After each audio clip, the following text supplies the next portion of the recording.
and welcome back to the first official episode of the Theater Enthusiast and Other Things podcast of 2020. Woo! And I would just, we're just going to get into it. My first guest I've known for almost 10 years this year, actually. Holy moly. I know, isn't that crazy? That is crazy. Marc and I know each other from doing the merch on the Broadway. Marc the merch. He was my merch manager. He trained me. So, ladies and gentlemen, please welcome Mr. Marc Bonnani. Yeah. Why isn't it? Oh, there it is. Oh, thank you. You live for the applause. I did that. Are you singing that because I did Lady Gaga's store? Oh, no. I totally forgot about that. Yes, I ran her pop-up applause store. Okay, well, it's not dying down, so I'll kill it. These people love me. What can I say? They do. Marc has been in the merch game for many moons, but he is now since semi-retired from merch. Yeah, it's been a while since they called me in, every once in a while, but it's been some time. Yeah, for me it was like once I hit the age of, I was just like standing at Fiddler on the Roof, and like nobody was coming in towards the end of the run, and you're literally just like standing in like the freezing cold lobby for 30 minutes, and I'm just like, I'm kind of over this. Yeah, there comes a time where. Yeah, you're done selling T-shirts to people. Yeah, I mean, once in a blues. I don't think I did a show. I think the last show I did was What the Constitution Means to Me. Yeah, I was out that. Yeah. I haven't been in that whole. It was funny when I was there. Jessica Lange was there, and some woman's like, "You're that actress." I was just like, oh. "You're that actress." I was like, "Leave them alone." Oh, I would like to say for the record that yes, the Hot Priest candle is lit. I am drinking out of my Hot Priest mug. Marc, share with the kids what you're drinking out of. I've got my Spring Awakening, the original Spring Awakening mug. Yeah, I also have the Revival mug too. Oh man. Well, I did merch. Did you do merch? No, that was before your time. That was before me. I saw the show many times. I did merch for Spring Awakening with SJ.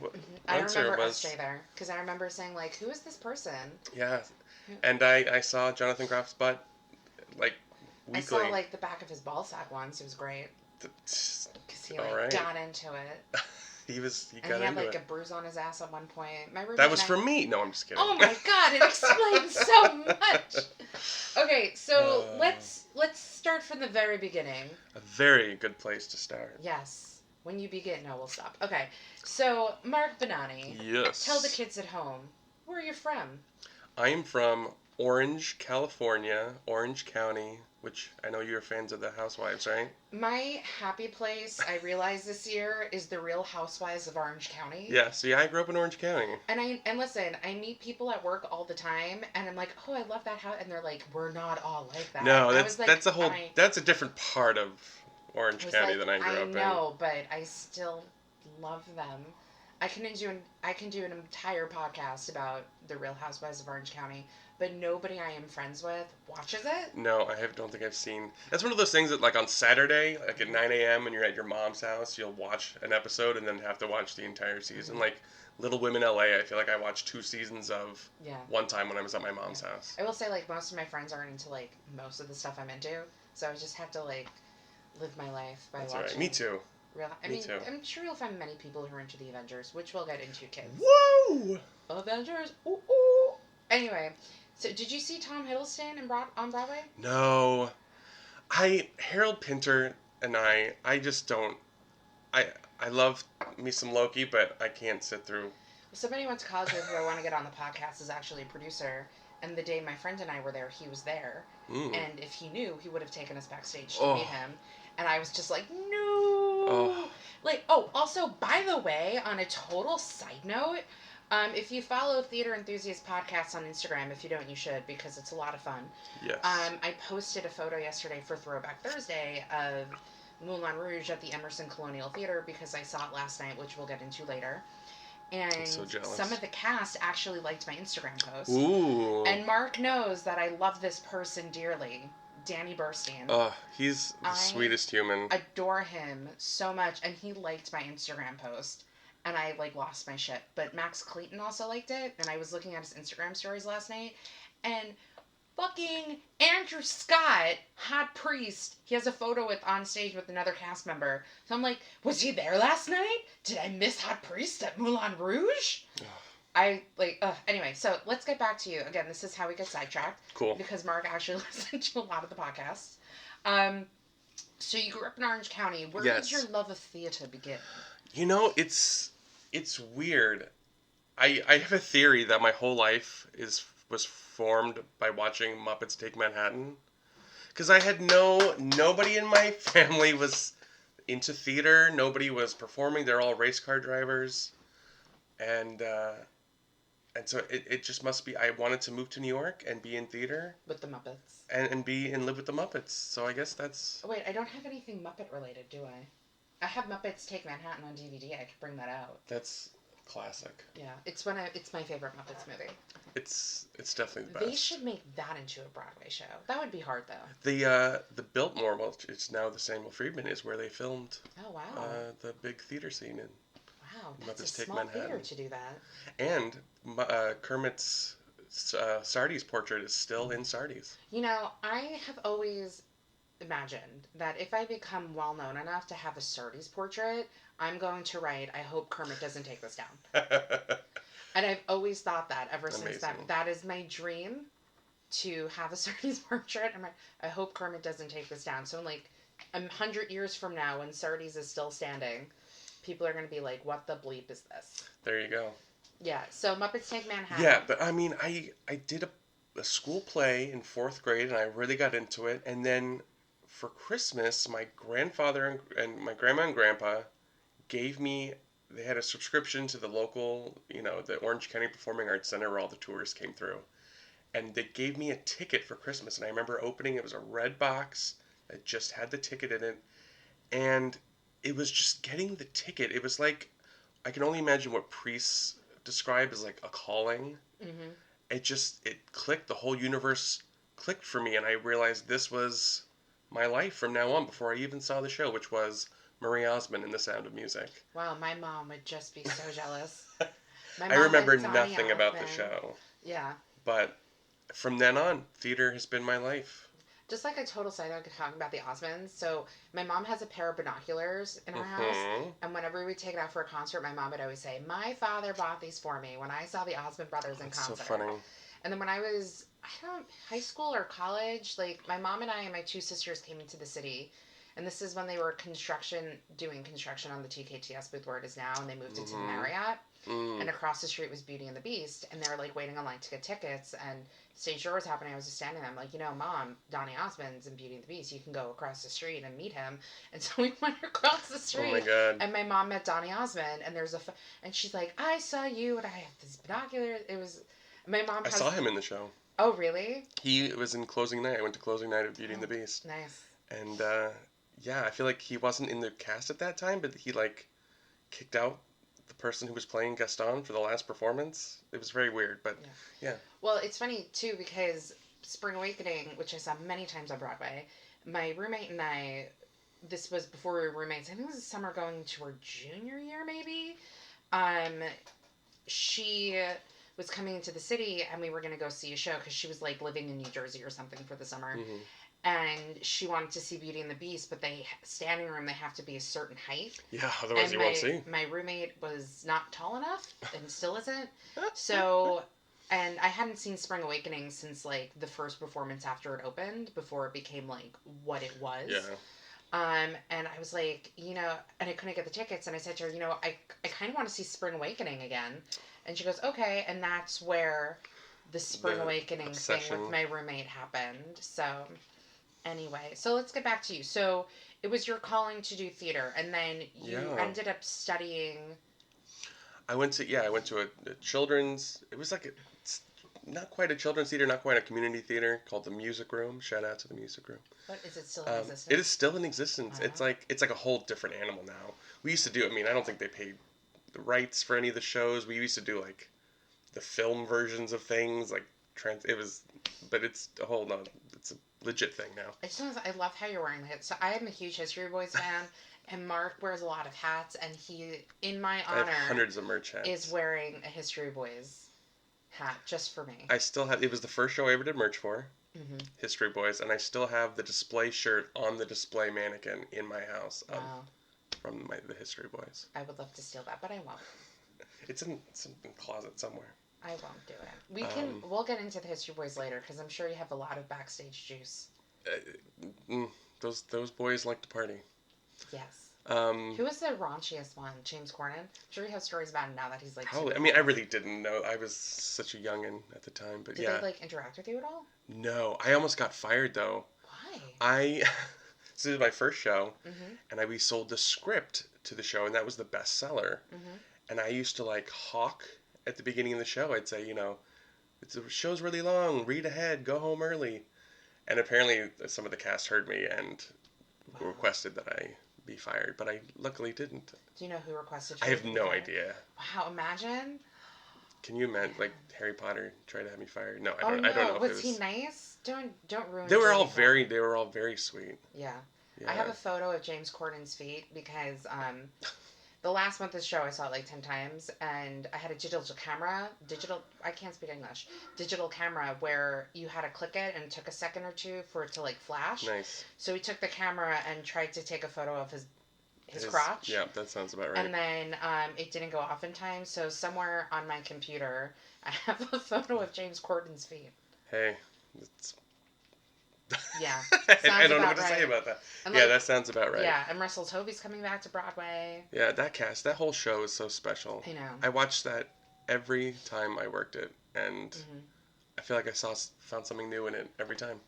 There was one time I actually saw an understudy for Deacon. Yeah. But my favorite was always Jamie Parker's strips. Yeah. So that's why it was kind of like a big deal for me when like Harry Potter came to Broadway. Totally. And I actually stage doored and he didn't come out and I was very upset. But it's fine. Oh, stage dooring. Yeah. Those were the days. I know. I don't do it anymore. I mean, well, it's gotten so insane. When I used to do it, it was like 10 people. So I'm seeing Laura Linney this coming Wednesday, and I'm like. My name is Lucy Barton. And as everyone knows, like I call her Queen Laura Linney because she's one of my absolute favorites. And I don't know if I want to stay door to meet her, because I did before and I started crying in front of Laura Linney to her face. Nice. And she touched my elbows, and it was glorious. But, we're getting sidetracked again. We'll talk about all of it. Gosh. Guys, this always happens. Jeez. I know. Well, you heard the podcast. You know it happens all the time. I like your Disney pants. Oh, thank you. Yeah, I'm in Disney leggings. That was something, because I grew up about 5 minutes from Disneyland, so Disney was a huge part of my life. So. Well, what do you think about the Disney productions on Broadway? I was a huge Disney on Broadway. I loved Beauty and the Beast. Saw it many times. Aida was one of my first. Well, that's coming back too. Yeah, I love that show. I think Cynthia Erivo should play Aida. Ooh. I don't know if she'll do it now that she's like a two-time Oscar nominator. Big deal. She's a big deal. I think that she should do it. I don't know who else they would get though. I don't know. Yeah. I love that show. Then. I would love to play Aida, but I'm also, like, super white. Yes, that is true. That's, one of those roles you can... Like, one role you would love to play, but you can't. Oh, man. Every role? Because I can't sing. But, I don't know. I always wanted to play Seymour in Little Shop, but I can see that. Yeah, I was always told I'm not nerdy enough, which is ironic. I'm a big dude. People don't think of Seymour as a big dude. If you're an actor, you can play anything. Like, I'm job hunting right now, and I'm just like, you want me to do that? I will do it. Actor, that's also, like, the other thing with acting. Like, yes, there are different types and things like that, but they're also kind of, like, there's this quote I put on Facebook from Laura Linney, and it's something Queen Linney, excuse me. And this was, like, back in, like, college when you can, like, put quotes on Facebook. And it was something on the lines of, like, don't think of yourself as just one thing, because no one is just one thing. And I think that's really great, but also at the same time, with like how everything is in the world now, it's like, I was told when I was in college by this one professor that I'm not going to get cast till I'm older. I was told that many times in my life. Yeah. Yeah, but anyway, let's get back to you. So back to me. You went to this theater thing. Yeah, so I did theater all throughout, elementary, middle, high school. I was, did all the high school productions. Awesome. So you can enjoy my Disney leggings more. I love it. Thank you. I got them in Disney. And then I did Mickey Mouse, the voice for the Disney stores for a long time. Oh, wow. Yeah. Ready? Let's see if I can do it. It's been a lot of years. Okay. Oh boy. Nice. Oh, Minnie. Anyway. I think somebody else on the podcast did impressions, and I think they did Mickey. Oh. I could be wrong though, but So rare. I feel like everyone does Donald. See, I can't do that at all. Well, anyway. I can also roll my R's and do the ch, but I'm also Jewish, so you there gotta you go. If you're Jewish and you don't have the ch, there's something wrong. Yeah, you gotta get out. Yeah, like you're not Jewish. It's challah, not challah. Right. Challah. Challah. Anyway, so what did you when you were in high school? Did you do any of the shows? I did all of the shows. All of the shows. What was like your highlight of high school shows? You know, looking back, we did Starmites, which is a super obscure show that was nominated for the Tonys in '89, which is probably one of the worst years for the Tony Awards ever. Marc also has a large. I mean, as you guys, I'm a huge theater nerd. Marc is like a million times more knowledgeable than I am. Like, he'll post something on Facebook like, what this year happened at the Tonys, like, why did this happen on the Tonys or something, and I texted you about it, and I was like, what is it? Because oh yeah, I'm not going to figure it out. I don't remember what that was, but I remember posting it, but I don't remember what I posted. Yeah, it was something about, like, I don't remember either, but, like, Marc has, like, theater knowledge, and that's why I wanted to get him onto the podcast, too. And I'm sure you will be on many more times. Yay. I also do want to get Lacey on here. Totally. Yeah. She'd be good. Yeah. Maybe before she pops out. She's preggers. Yeah, Lacey's pregnant, guys. My wife is pregnant. Yeah. Is there, you guys having, we'll talk about that off. I was gonna be like, is she gonna have a baby shower? I don't think you have a baby shower when it's your second. Don't you have, maybe you have like they call it a drizzle? I have no idea. I don't know, we haven't talked about Judaism doesn't have baby showers. That's true, right? Yeah, nor do we have like godparents or anything. Yeah, we don't do godparents. Yeah. But I don't, not that I've... well, just let me know where you're registered. Well, I don't even think we're ready. We have so much stuff Well, you left. still have that onesie. Well, I mean, she can't use the Lily Bye of Broadway. Hey, we'll use the kid can't read. That's true. No, we still have so much stuff from my first And you daughter. still have that Arrested Development onesie I made? Yes. The banana stand? Sure do. Marc's also a huge Arrested Development Love Arrested Development. Well, seasons 1 through 3. Yeah. We don't talk about the 4 and 5. I only watched like the Netflix series once, and then I don't think I even finished season 5. I don't even know what's happening with that show anymore. Okay, anyway, so you did Starmites. So did you know you wanted to study theater after high school? I knew I wanted to study theater since I was 10. Okay. Now, did you want to act? Did you want to direct? Like, what did you I want wanted to do? Well, I feel like when you first love theater, of course, performing is the only thing that is in your brain. Yeah. There was a time where directing, I mean, as everyone, what I'd really like to do is direct. I've wanted to direct since my senior year of high school. Oh. And I got to do it my senior year of college. How I Learned to Drive? Yep. Which you're going to see, I assume... First Night of Previews? Uh-huh. And probably like 50 more times. No, it's the original... It's Mary Louise Parker and David Morse who originated the roles. I will probably cry. But I actually saw like the Off-Broadway revival like 5 or 6 times. Oh my goodness. With Norbert Leo Butz. And Norbert Leo Butz was incredible in that show. He's awesome. Incredible. Like, I love him so much. I honestly thought he was going to play Mrs. Doubtfire. Because it's funny, too, because I'm a little psychic, as you know. Mm-hmm. And I put on Facebook, watch in, like, the next however many years they're going to make a Mrs. Doubtfire musical starring Norbert Leo Butz. I shit you not, like, an hour later, they posted on the Broadway websites how they're making a Mrs. Doubtfire musical. Amazing. But my Broadway talent crush, Rob McClure, and your friend, is starring as Mrs. Doubtfire. He is going to be great. Maybe this will be his Tony. Yeah, maybe. Because I don't know who else's competition is. I think the toughest competition is going to be lead actress in a musical. You think? Well, I mean, it's either going to be the person from Caroline or Change.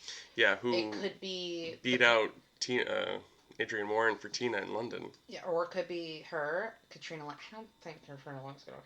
I heard her singing a Sondheim song, and I'm a little worried. I love her. I do too, but I'm a little worried. But I think supporting actor in a musical, I'm praying to the theater gods that it's Danny Burstein. He is past due. Yeah, I mean, I will probably lose my shit more than when Kelly O'Hara won. And then I think supporting actress is either going to be, so they just announced like who's going to be the female in Caroline or Change, who plays the daughter. And she's actually a Pace University student. And there's like, oh, it's a Tony winning role. So, like, it's probably going to be her or Patti LuPone. Yeah. But you know what's interesting, too, is just because, like, a role has, like, won a Tony before. So, like, in How to Succeed, Robert Morris won the Tony. Matthew Broderick won the Tony. Daniel Radcliffe wasn't even nominated. Yeah.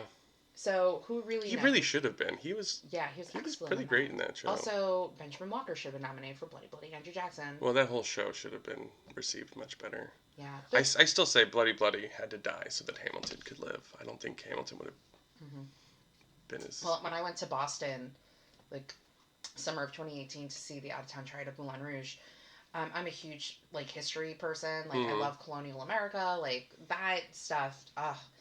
And so my friend and I did the Freedom Trail, and the person who, like, did the tour was in cosplay, and she's, like, a theater teacher. No, not a theater, excuse me, history. And she kept mentioning Hamilton, and I somehow brought up Bloody Bloody Andrew Jackson. And she's like, there's a musical about Andrew Jackson? Like, nobody knows. I know. It was so good. I had the poster on my wall. I saw it at the Public before it moved. Oh, wow. And I think it took too long to move. It was, like, super hot, and then it took, like, a year or something to transfer. Yeah. Do you think Sing Street will do well? I don't know Sing Street. I haven't seen the movie. I'm seeing it tomorrow. I have to watch the movie today. You're gonna watch the movie before you see the show? Yeah. Go in cold. I would like to know what I'm getting into. Don't. Okay. Every show should stand on its own. If you can go to a show cold, I always recommend going into a show cold. All right. Mr. Theater Enthusiasm, I will listen to you. Because, some shows depend on people seeing the movie first, and that's a sin in my book. Yeah. Well, I feel like it's going to try and be like the next Once. Yeah. And I don't think it's going to. And it's also at, like, a really bad theater. It's going to be at the Lyceum. And it's also kind of, like, I think it's really hot on Broadway right now. Yeah. But I feel like people are going to kind of forget it's there, and it's a pretty big season. It is a big season. I'm surprised a lot of shows are popping in at the last second. I honestly thought, like, Almost Famous would have transferred already, but it's probably... No. Almost Famous? Yeah. This season? Yeah, I thought it was going to come this season, but probably I don't know. next. What's there's no big houses open now, is there? No.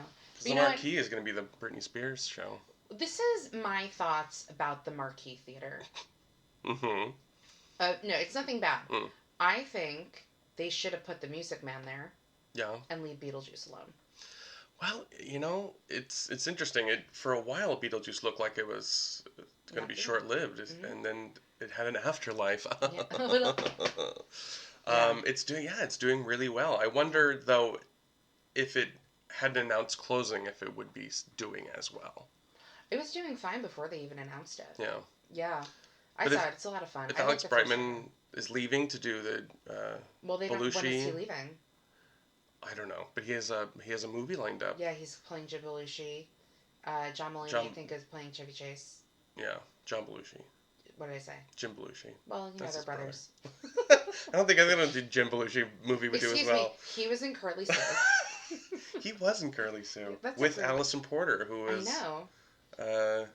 Was in, like, Hair for a second, and now she did the Chorus Line revival. Yeah, she did 10 Commandments in L.A. with Val Kilmer that I saw. What? I saw that. And I remember I saw it with my dad and my stepmother, who are not theater people, but she's a huge Val Kilmer fan.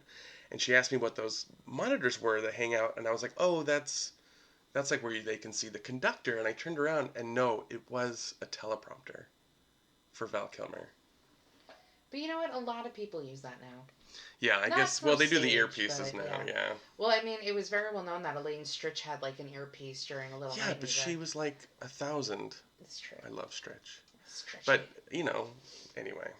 Okay, so you wanted to get into performing. Oh my goodness, yes, yeah. Again, I told you before we even started that Mark listened to the podcast, and I was like, we got sidetracked a lot. Yeah, so but I want to do... that's what the fun is, kids. That's and also, Mark and I know each other very well, and we know what we're talking about. Sure, that's what we tell ourselves. I mean, at least I know I do. I never know what I'm talking about. I feel like when you have kids, that's what... Do you hate people that say that who have kids? Like, when you have kids. Well, no, as long as they're, like, not like, well, when you have kids. Like, I don't have kids. I feel like, you realize you know absolutely nothing. You're I'm just also making it up as you go. I'm an optimistic realist, and so that realism part of me. Optimistic realist. I know. So, I mean, I understand, like, if you have kids, like, other things are not going to be your top priority. Yeah. So is it like a glass half full, glass half empty, but it depends on if you're pouring Depends it on in? the situation. Yeah. Yeah. I love that. What were we talking about? You going into theater. Yeah, so I wanted to be in theater forever. But as much as I wanted to go to a college, school and me never really got along. Mm-hmm. I never really did any homework, so grades in me were iffy. Mm-hmm. I feel like that's like any performer. Yeah. Like, I'm social smart. I'm not, like, super book smart. Yeah, same. Although I feel like I'm getting better with age, but, whatever.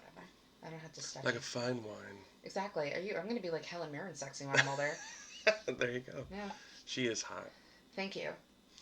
So I ended up going to AMDA, the American Musical and Dramatic Academy. Yes, in the building on 73rd Street. Yeah, I was one of the last people to use that building. It's still there.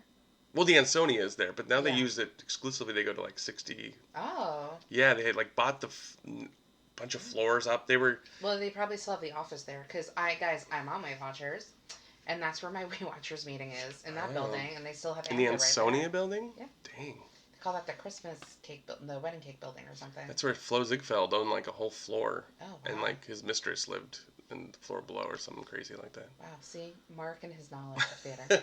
I like half knowledge. I don't know the full story. Anyway. He knows tidbits. And. So what was your college audition like? I had a great mentor, coach back home who got me ready. I was trying to think, because I remember listening to the other podcasts, I remember people talking about their college audition, and I was trying to think, I can't believe I had so much trouble remembering what I auditioned with. Did you have to sing? You had to sing, I think, 2 songs and a monologue? Or maybe 2 monologues? I know for me, I did 2 songs because I auditioned for musical theater, and I didn't get in, which is fine. And I think I had to do a monologue, but I remember I sang... For Pace? Yeah. I auditioned for at the time, the head of the musical theater department, and I sang Who Will Buy from Oliver, and a song from Jekyll and Hyde that I can't think of the name right now. Who? Someone Like You. I just can't sing. Yeah. So you could sing. And someone like me. Should I do my Linda Eder? And suddenly... Oh, man, I love Linda Eder. Yeah. That girl. Nothing would ever be the same. I've never seen her live. My dad took my sister and I when I was in 8th grade to this like leukemia benefit that she was performing at, and like we met her, and I think my dad knew somebody, and like we went backstage for like Jekyll and Hyde, and we like actually went when we saw the Scarlet Pimpernel and like hung out in Douglas Sills' dressing room. Wow. And I was like so freaked out that I like wiped my hands on my pants to shake his hand, and they were like, my dad gave us like a framed photo of him and my sister and I. Nice. And I was just like loved him. I also loved the Scarlet Pimpernel, but then they Which version did you see? I think I saw 2 of them. I was a kid. I was in like elementary school. I don't yeah, remember. who knows? And I remember I saw it one time and I forgot my glasses, so I couldn't Oh no. well. They Might should have been bring for the that best. Revival back. Well, Frank Wildhorn doesn't really Frank Wildhorn does not do well on Broadway. Well, the critics just do not like him. I enjoyed Bonnie and Clyde. I really liked Bonnie and Clyde. I thought it would be fascinating if he wrote a show and left his name off, and then didn't reveal till after opening that he wrote it, how it would do. I think Frank Bonnie and Clyde would have done Wildhorn, a lot if you're better. listening. There you go. Yeah. Sneak attack. But think of it this way. If that didn't last, then Jeremy Jordan couldn't have done Newsies. Well, that might have been the reason that Bonnie and Clyde didn't last. I don't know. Disney may have come in there and been like, hey, we're taking I will him. say, when I did merch at Bandstand. Oh, I loved Bandstand. You did like, I cried. I did cry. I saw it 3 times. I will say, I was watching Corey Cott, and I was like, wow, this role is meant for Jeremy Jordan. No, I disagree. I think that Corey Cott, I always, it's like the poor man's Jeremy Jordan, but Corey Cott in that show, I love that show. Love. Listen, I always hope just because one person doesn't like something doesn't That's mean true. that, And I only saw it the one time, and I was doing merch and I was standing, so who knows what I was thinking. And Laura Osnes. I'm kind of over her. Really? Yeah, or it could just be like a deep-seated jealousy that I have towards Laura Osnes. I have that for many people. I understand. That's probably what it is, because she's also just like super sweet. Yeah. And just like, she can probably sing anything. Yeah. And is super talented. So it's probably more of a deep-seated jealousy I have towards Laura Osnes than anything. But I loved Beth Level. I mean, with her deviled eggs, right? I just want to say, as much as I love Stephanie J. Block, I definitely think that Beth Level should have won the Tony for the prom. I agree. And I would agree with that. I'm very excited that she got cast as Miranda Priestley, because nobody saw that casting coming. Yeah. And it's kind of brilliant. You know, I've never seen that movie, Devil Wears Prada. I think you should. Not till I see the show. I gotta go in cold now. All right. Well, live your life, mister. Anyway, so you don't really... So how did you send in a tape for your audition? No, they did... Did they fly out to California? They did LA auditions, yeah. Oh, so cool. we went to LA. Yeah, a lot of the schools will come to LA. So I think I did... I'm trying to think. I think I did a monologue from The Rainmaker, Bill Starbuck's monologue, and which became the musical. Oh, I like to quiz people. Rainmaker, well, I want to say... I can't think of it. Just think of Audra, like... Oh, yeah, 110 in the Shade. There you go. With Steve Kazee, and he didn't think he was a good choice for that. Yeah, that was a weird choice at the time. Well, I mean, if you watch his Show People with Paul Wontorek after, like, he won the Tony, and they talked about it, and he's like, I don't think at the time it was a good choice, but, Yeah. Did you think Steve Kazee deserved the Tony for once? I'm trying to think of who else His competition was Jeremy Jordan for Newsies and Danny Burstein for Follies. I mean, he was very good in Once. He was. Honestly, I don't think anybody saw that win coming. No. I personally thought if any of him or Kristen Milioti would have won, it would have been Kristen Milioti. Yeah, agreed. And if it wasn't the year of Audra McDonald being, like, amazing. Yeah. In Porgy and Bess. Oh. I managed that show. You can't... I worked it, and Jeffrey Rush asked me where the bathroom was. I cover managed for you. Did you? Where was I? I don't know. I just remember working your booth. Oh. And... what's his face? Philip Boykin. He came over and like touched my book. Philip. He's on tour right now with One Seventh Island. With Jason Clark. Our friend who was merch managing. I do my impression of Philip Boykin singing Crown. So whenever I have to work at the Crown Plaza, I go, The Crown. That show was great. The people, Philip and Norm Lewis, who I know you love. You were there when he touched my arm. Guys, Norm Lewis touched my arm once, and it was she's just never like... watched it again. I have, but it was just... I love him so much. He's so sweet. He was doing a concert at 54 Below, and 54 Below did a live stream of him singing Music of the Night, and I don't even know what my body was doing when I was watching the video. I think we know what your body was doing. Calm yourself down. It wasn't that bad. I kicked my legs up a couple of times. I was like, oh my god. Yeah. Anyway, enough about my random bodiness. So they had LA auditions. Yes, and I got in. And I went. It was a 2-year program. New York. And I moved to New York, yeah. In fall of 2003. Wow, I was still in high school. Oh, please. I graduated in 2002, so I guess that's not crazy. Yeah, you're my sister's age. You're going to be 35. I am 35. You're 35. Never mind. How old I'm going to be 36. Oh, old. Old. I'm like, I'm in my 30s now. Oh, 30s. The dirty 30s. Yeah, living it up. Crazy. We're in our 30s. Doing things. Okay, so once you graduated college, when you were in college, did you study acting? Were you? Yeah, I was in the musical theater program, Mm-hmm. And that was rough. I had a teacher who was musical theater abusive. I like to say. I mean, he was theatrically abusive. Mm-hmm. We did not get along I also had an injury. It was this whole thing. Um, so it really showed me that I didn't know that acting. I loved performing. I loved acting, but I don't know that the industry was for me. Mm-hmm. Um, the constant rejection and my own anxiety issues. It just I didn't know that I had it in me, and it just the industry is so harsh, and so I sort of fell in love, and I'd always loved, but really sort of grew my love for the history side of it, and I needed a job after I graduated, and so I went to merch. And the rest is history. Yep. Oh boy. What was the first show you merged? The first show I merged was History Boys. Oh wow! Oh, that's right. Yeah. It was my manager, David. It was a satellite show out of Spamalot. Yeah. So, tell the kids at home what a satellite. What a satellite show! I know all of this lingo from my merch. Yeah. So satellite show. So a bigger show will have a manager and a team.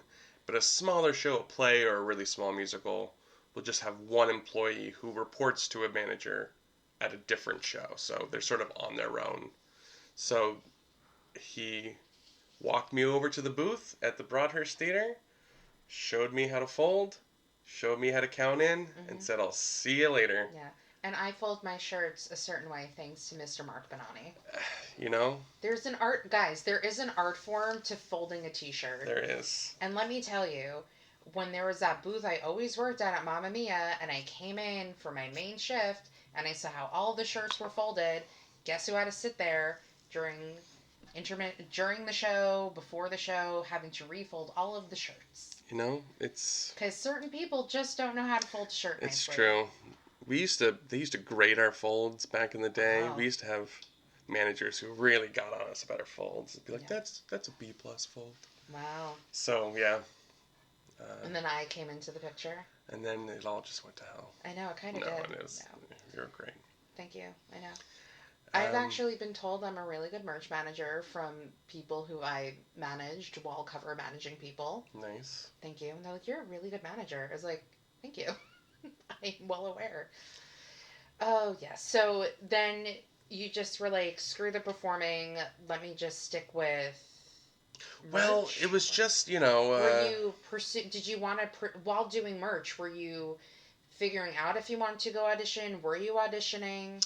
No, I wasn't. It seemed like a lot of the people I went to school with, of course there's exceptions to every rule, but most people it's either they went back home and did a lot of community theater, or they stayed in New York and got a survival job. Did anybody you go to school with actually have a successful career? Yeah. Sean Samuels. He is great. He did Tarzan and he was in Spider-Man. And now he's in LA doing like TV and films and stuff like that. Do you still keep in touch with him?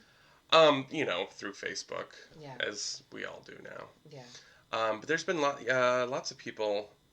And also in AMDA, if you're not in the class with someone, you really don't see that person a lot. So there's other people I went to school at the same time with, but didn't really know who have done. Yeah. Who have careers in Crystal Joy Brown, who's done a lot of theater. She was there at the same time as me. I just, I wasn't the best singer. My weight was always an issue. I was one of those people who always looked too old to play young, but just too young to play old. So all that together, I knew I wanted to stay in New York because I knew if I left New York, I probably would never come back. So I made a conscious effort to stay in the city, and that's what I did, and I just sort of lived my life. So you were just doing merch? Were you doing any other jobs on the side? No, when I was hired, they told me, this is a part-time job. You won't pay your rent doing this job, and I was like, watch me. And I ended up doing, I think, 14 shifts a week. Wow. Which was like crazy because they did split shifts, and then I invented a delivery shift where I'd help with deliveries. So I was... That sounds like me when I did merch in my early youth, because I remember, I think, like, I think the most I did was like 9 or 10 shifts, like 1 week. Yeah. Yeah. It was crazy. I think 14 at one point was... Yeah. And then at one point I got a day job in Wall Street or something stupid like that. I just remember being like the only one who'd be like, yeah, I'll work a 3-hour show. Yeah. I worked Merchant in Venice and Arcadia a lot. Oh my God. I was at Arcadia like 5 shifts a week. Well, you are obsessed with that show too. Oh, I loved it. I like became friends with like a lot of the house staff at the Barrymore. Yeah. That's a when great I had theater my to work. really bad dental infection. You like the chipmunk cheeks, right? Yeah. Yeah, I remember that. And to this day, one of the headsets people, whenever we talk about it, she still goes like, "Oh my God," because I was trying to have soup and it was like dribbling down my mouth. It was so bad. Yeah. Oh, the Barrymore was great because they had couches in the basement and you could like take naps during the show. When I worked company, the 07 company. Yeah. Did you do merch for that too? I did. I actually saw that because I didn't win lottery for like Avenue Q or something. And then I met these 2 guys there and we ended up just staying in like the alleyway to like the stage door. Yeah. And we just like met the cast and like nobody kicked us out of the alleyway. We literally just like stood there. Nice. And it was awesome. They were a cool cast. Yeah. Because it was a lot of people, it was like John Doyle's people, so it was a lot of people who were not well known. Yeah, so they were, pretty chill. Are you excited about the new company? I am. I love Company. I think it's a great score. Me too. And it's an interesting idea and it's a great cast. Yeah. I have my ticket. I'm excited. I'm here for it. I'm ready. I love the song Marry Me a Little. I sing it in the shower, not very well. So, excuse me. So how did you stumble upon merch? I went to the merch booth, Spamalot, and I said, "Hey, how do I do this?" And they introduced me to the manager, and he said, "Can you work weekends?" I said, "Yes." He said, "Can you work Wednesday matinees?" I said, "Yes." He said, "You're hired." Max was a booming, up-and-coming merch company then. Yeah, and now it's there. It's there. It runs the Playbill store online, I believe. I don't know that it still does. I don't know. It's been so long. I don't know either. Since I've been haven't there. done merch in like 3 years. I ran a lot of their pop-up, like I did the Lady Gaga. Didn't I do one? I think I did. No, we did the Science Festival or something where we had to go to Governor's Island. Oh my God, yes. And I smelled like the outside. And we sold like toy versions of diseases. Yeah, I have the cold little... I have a sperm. Yes. It's stuffed because it toy had a sperm. bow on it. Yeah, And I have the common cold one. And there was that, and I was really excited about that talk about oysters. But then the book writer was like such a goober and was like such a jerk face. Oh my God. And then like I had to leave Governor's Island to like go to like the Skirball Center to sell merch. Yes. Yeah, the World Science Festival. Yes. Yeah. I think I got rid of the t-shirt. I don't know. But all I remember is like after that day, I just smelt like the outside. Because you and I were literally just on like Governor's Island. Yeah, like the whole day. Yeah. Like we met at the fair at like 7-something in the morning. Yeah. It's stuff like that I always got roped into. Yeah. And I remember doing something like, and I hated doing it. I didn't even want to stand there. So I was like, oh, it's almost raining. So I was trying to get out of it. And it was like, in front of the plaza, there was like some art exhibition. Yeah, of like all of the different. Ai Weiwei. Yeah. Yeah, I didn't have to do. What was your favorite show that you've ever merched? Favorite show I've ever merched, like selling merch at? Mm-hmm. Oh boy. Well, what other like favorite show you have? Well, I mean, like that I've liked the show that I worked for, or I liked working there. Well, how about both? How about favorite show? Work-wise and favorite show just because? Oh gosh, there's so... I mean, I counted it a while ago. It was like 70 different shows. I've said this before on the podcast, but my dream is to have a cabaret. And one of the things I do in the cabaret is have a musical medley of the different shows I did merch at. Nice. Yeah. So it would start with Mamma Mia. Drowsy Chaperone was a lot of fun, just because I loved that show, and I loved watching that show all the time. And I worked on Sundays, and I worked it for a long time, and the cast started to leave at that point. Mm-hmm. And one of the cast members would like bet $50 to the cast member leaving they couldn't do something crazy during their last performance. So that was a lot of fun watching like Sutton Foster like convulse down the stairs during the what in theory was the intermission number. Anyway, that was a lot of fun. Yeah. Did you meet Danny Burstein? Was he lovely? He was lovely then. We used to ride the train. I mean, we didn't know each other then. Does we he know you now? Sort of, yeah. From Fiddler? From Cabaret. From Lacey. From Lacey, yeah, because we... So, Mark's wife, Lacey, who I absolutely love and adore. She's good. So I took Mark to see Darren Brown, because I sometimes get free tickets from work. Once in a blue. Like, we saw Moulin Rouge last night, which I will get into.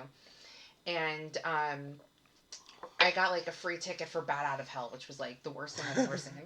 But I also, like, I don't know the Meatloaf album and, like, not a fan like that to appreciate it. So I took Mark to see Darren Brown, and he went on stage. And then afterwards we met Lacey, and I was just like, Lacey! And just Mark was just standing there while we were just loving over each other. She's the best. I would hope you say that. She's your wife. Yeah, right? I think you should actually name your child after me, because I started your engagement. You did. You were integral. I was. I somehow weaned my way into Mark and Lacey's engagement.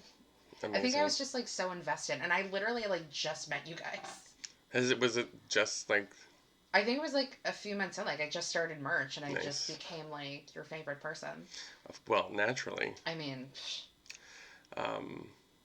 So I met Danny Burstein when my wife was working on Cabaret, and she just had our daughter. And they had a nice little green room where we could chill, and she had to go to work because of insurance, like 3 weeks after giving birth. Mm-hmm. So I would bring the baby and sit through the show downstairs in the green room. And so I met everyone, and they were all super lovely. So Who's your favorite Sally Bowles? Oh, they were all great. Mm-hmm. Sienna Miller, I guess, just because my wife ended up dressing Sienna Miller, and I was really impressed. She, like, basically is Sally Bowles in real life. But Emma Stone was incredible. They were all great. Yeah. And Alan Cumming was super nice. And he would sit down, and I get to ask him about, like, a movie every time. Mm-hmm. So that was a lot of fun. He'd be like, you only have one. You get one. No, and so there's, like, lots of pictures of him, like, dressed as a Nazi holding my infant daughter. Isn't there a photo of Emma Stone holding your baby? Mm-hmm. Yeah. Yeah. Was she, like, everything you would hope she would be in more? She was very nice. How was Michelle Williams? You know, I didn't, she was sort of in the show before I started hanging out there, before Lacey had the baby, so I didn't really know her as much, but like, at times I met her, she was very lovely. Yeah. I had to say, like... Her kids were really nice. Yeah. Her kid? Kid? Is it one kid? One child. No. I had to say, like, you know, I was thinking about this the other day, like, there are certain performances, like, even on, like, film or TV or, like, theater that just, like, stick with you and just, like, incredible. And, like, I think my top three for, like, for film and television would be, like, Timothée Chalamet in Call Me By Your Name, Natalie Portman in Jackie, and Michelle Williams in Fosse Verdon. Oh, she was, like, incredible. I am so happy she's won pretty much, like, every single award she could for that, because she was, like, beyond. Yep, that was amazing. Yeah, and I will say, I just think it's, like, if you think about it now, like, the cast of Dawson's Creek, like, Michelle Williams has 4 Oscar nominations. That is, like, crazy. Yeah, and I did not like her character on Dawson's Creek either. You know, I watched the first season as it was airing of Dawson's Creek, and I feel like that first season ended so well that I was like, well, I don't need to watch season 2. And I never watched it again. I don't wanna wait. So, did you do any roles in college? No, in AMDA you don't perform, and you're not allowed to audition outside at all. They don't do shows at AMDA, so it's just all studying. So there wasn't. I mean, you do, like, showcases, but no, like, there's no productions. So. Do you have any, like, dream roles? Like, if you could sing or... If I could sing and had a banging body, I think Gaston in Beauty and the Beast has always been one of my dream roles. Who knows? Maybe in, like, 5 years you'll have one. Hey, it's totally possible. Banging beach body. You'd have to shave your beard, though. I would have to shave my beard. Oof. Yeah. Do you take care of your beard? Do you do, like, the beard moisturizers? Pure laziness. Pure, like, animal... Pure, just, mountain man beard. So your dream role would be, like, Gaston? Yeah, or any role Marc could have just played. He's, like, my theater hero. He's coming into Girl from the North Country. Oh. Yeah, I'm seeing that. Yeah, I'm a little nervous about that. I saw the last Bob Dylan musical. Well, I think this one, they did it in London. Mm-hmm. They did it in the public. Yeah. And I think this one has a story with his music. I don't really know much about going into it, but I know it's supposed to be very good. And the other Bob Dylan musical, I mean, I don't even know what that was. The times they are a-changin'. Well, oh boy. Maybe this round it has because of this. They had to take out the intermission because too many people were leaving. Really? Yeah. Wow. Yeah. It was a rough show. So, let's get back to like your favorite merch things. Yes. Okay. I loved, for as much as I absolutely detest Mamma Mia and everything about it, having that office and the times we had in that office were a blast. Friday nights in the Mamma Mia merch office, you, me, Jason, and either Farron or Christina. Yeah. Was kind of like the best. That was really fun. Yeah. And it's funny because when you go on like Facebook and you have like the memories that pop up, like this many years ago you wrote the status, and I stumbled upon one like a couple of weeks ago where it was like, thanks to Marc and Jason, I will never drive a car in Russia. Because that's so funny. Yeah, we would just like find things on YouTube and like Marc and Jason would show us these like cars in Russia that would just like crash into each other. Oh, terrible. And then we would play games. It was just Cards Against Humanity, right? Yeah, and then there was like movies we would play. That was, and we would try and stump each other. So that was a lot of fun. Yeah, God, it was so fun. And this is what I always say about like Mamma Mia. Like, it's just mindless fun. You know what I mean? Yeah, but mindless fun can still be good. Well, I mean, it was, whatever. Remember Cheese Abs? Yes. Yes, I remember Cheese Abs. Your listeners are going to be like, what the hell are these people talking about? I was literally just about to explain what it was, but I was taking a sip of water out of my hot priest mug. Thank you and good night. So there was this actor who played Sky. And they actually did like a Broadway.com video of him like working out and somebody working out with him because he was like that ripped. I remember the scene where he comes out and has with the shirt and the audience would like lose their minds. During Don't Go Wasting Your Emotions or whatever that song is. Ugh, I don't know. So if 3 things would happen, it would either be a lot of laughter, a lot of cheers, or a mix of both. And that would be the best part because this guy was so ripped and he had such a 6-pack. It was like a 12-pack. Yeah. We would joke, like, so it'd be like, you can graze cheese on his abs, hence why the name Cheese Abs came around. And then he ended up being in, like, American Psycho. Yeah. Yeah, he was actually really good. I actually met him after the show. I was, like, walking up 8th Avenue and he was just standing there. And I was like, I just saw you in American Psycho. I did merch at Mamma Mia. Like, you were really great in American Psycho. And, like, he really was great. And he's, like, related to Ben Stiller and... Oh, yeah. They would always, like, him and, like, Jerry Stiller would, like, come to see Mamma Mia. That's cool. Yeah. I remember he had a name that I don't think we talked about the last name. Farron told us what it was. Farron is somebody we did merch with, guys. Shout out to Farron. Hey, Farron. Ooh, ooh. So that was, Mamma Mia. The times had at Mamma Mia were fun. When it was at the Winter Garden. Yeah. And then it was... I think that was, like, I had to cut down because that's when I got my full-time job, so I couldn't... What are you staring at? I was just looking at all your magnets on your fridge. Yeah, I have a lot of show magnets. Oh, Chaplin. That was the first show I really got to see from the final dress rehearsal through opening, through closing. Mm-hmm. And then, not only that, I really enjoyed the show. I really loved it. I thought it deserved much better. But, like, I knew the producer, so I really felt part of the show, part of that... I mean, obviously, the smallest speck of a person. But then being friends with and loving Rob McClure. Do you still talk to him? I mean, when I see him, and, we Facebook people. He's a daddy now. He just had a little baby. He's the cutest. I feel like he would be, like, the best dad. Yeah. I just love him so much. And his wife, Maggie, are just... the greatest people. So well, when I was stalking your Facebook to find a photo to like put on my Instagram, which I realized didn't have a beard on it, even though we talk about. Well, whatever, it's fine. I mean, I'll post a photo of you here if you would like. No, it's fine. Do you know what that photo is from? Yeah, it's from Tuck Everlasting, which didn't last that long. I really like that show. You were drinking from the fountain of youth. I was.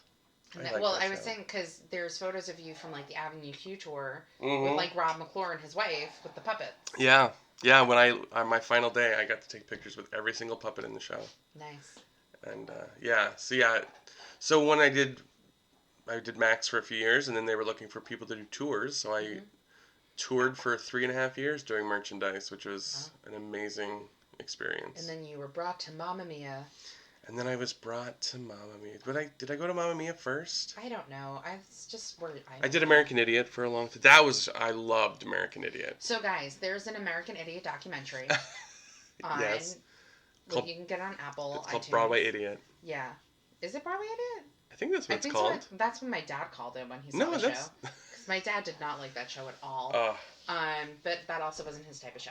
Anyway, but I say this because I was watching it and I actually saw the side of Marc and Lacey, and I took a photo. I immediately texted Marc and Lacey. I was like, "You guys are in the documentary." That was great. Yeah, because my last week managing that show was the week that they did the documentary. It was Billy Joe's supposedly only week in the show. And then he just And then he came back a while later. Well, I just forever. remember a lot of the merch people would sneak over and watch American Idiot. Well, that's because it was 90 minutes, so there was no intermission to get ready for. And so we would just watch who was playing St. Jimmy at the time, and then people kept going over to watch it, where they just were you can't come over to the theater anymore. So but I got to see Billy Joel. I think I got to see Billy Joel in the show, and Melissa Etheridge. Did you get to see Melissa Etheridge? I did. She was great. Yeah, I will say, I don't remember who was merch managing at the time, but this was before, Melissa Etheridge even went into the show. And I said, I think St. Jimmy could actually be played by a woman. And they're like, are you saying that Johnny's effeminate? It's like, no, I'm just saying I think the role could be played by a woman. Yeah. He's like, well, you're saying, Billy, Johnny's effeminate because, St. Jimmy is really Johnny. And I was like, okay, calm down. I was just saying I think a female could play St. Jimmy. Yeah, no, St. Jimmy's addiction. Yeah. And somebody told me that Pink was actually supposed to be playing St. Jimmy, but then she got pregnant, so she couldn't do it. There was that rumor going around for a while. That would have been awesome. Remember having to, when I was working the satellite show. Remember, what is that, kids? I would have to, go over to the St. James and, pick up and drop off my paperwork. And I remember when Billy Joel was in the show, and somebody's, standing outside. They're like, oh, do you know Billy Joel? Is he there? I was like, I don't know. They were trying to, give me stuff to give to Billy Joel. Yeah. He was great in the show. They were actually supposed to make that into a movie. Yeah. See, that's with the whole Mean Girls announcing they're going to do a movie version of the musical. Every musical announces a movie version. Until I see a poster, I ain't buying it. Like with Wicked? Like with Wicked, yeah. Remember 2014? We would cast things. Guys, we're bringing back the game Cast It or Cast Me, because we used to do that in the Mamma Mia merch office. And it's a fun thing. I did put some Avengers stuff in there because I love Avengers. I hadn't seen Marc in a while.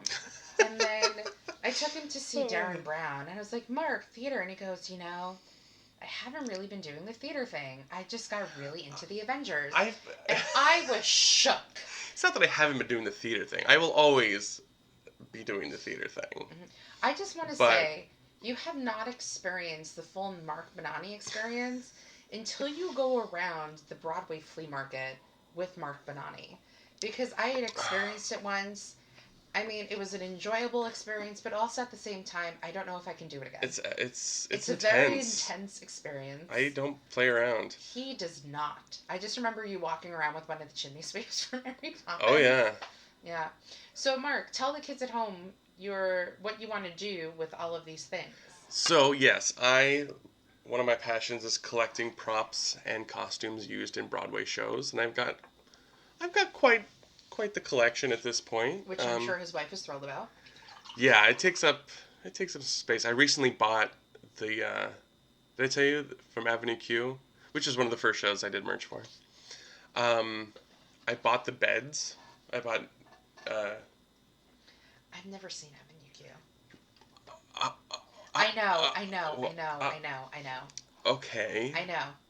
Guys, what? It shocks every and everyone that I know that I've never seen Avenue Q. It's kind of like Margot Robbie not seeing Star Wars. She's like, it's a thing now, so maybe that's my thing, is not seeing Avenue Q.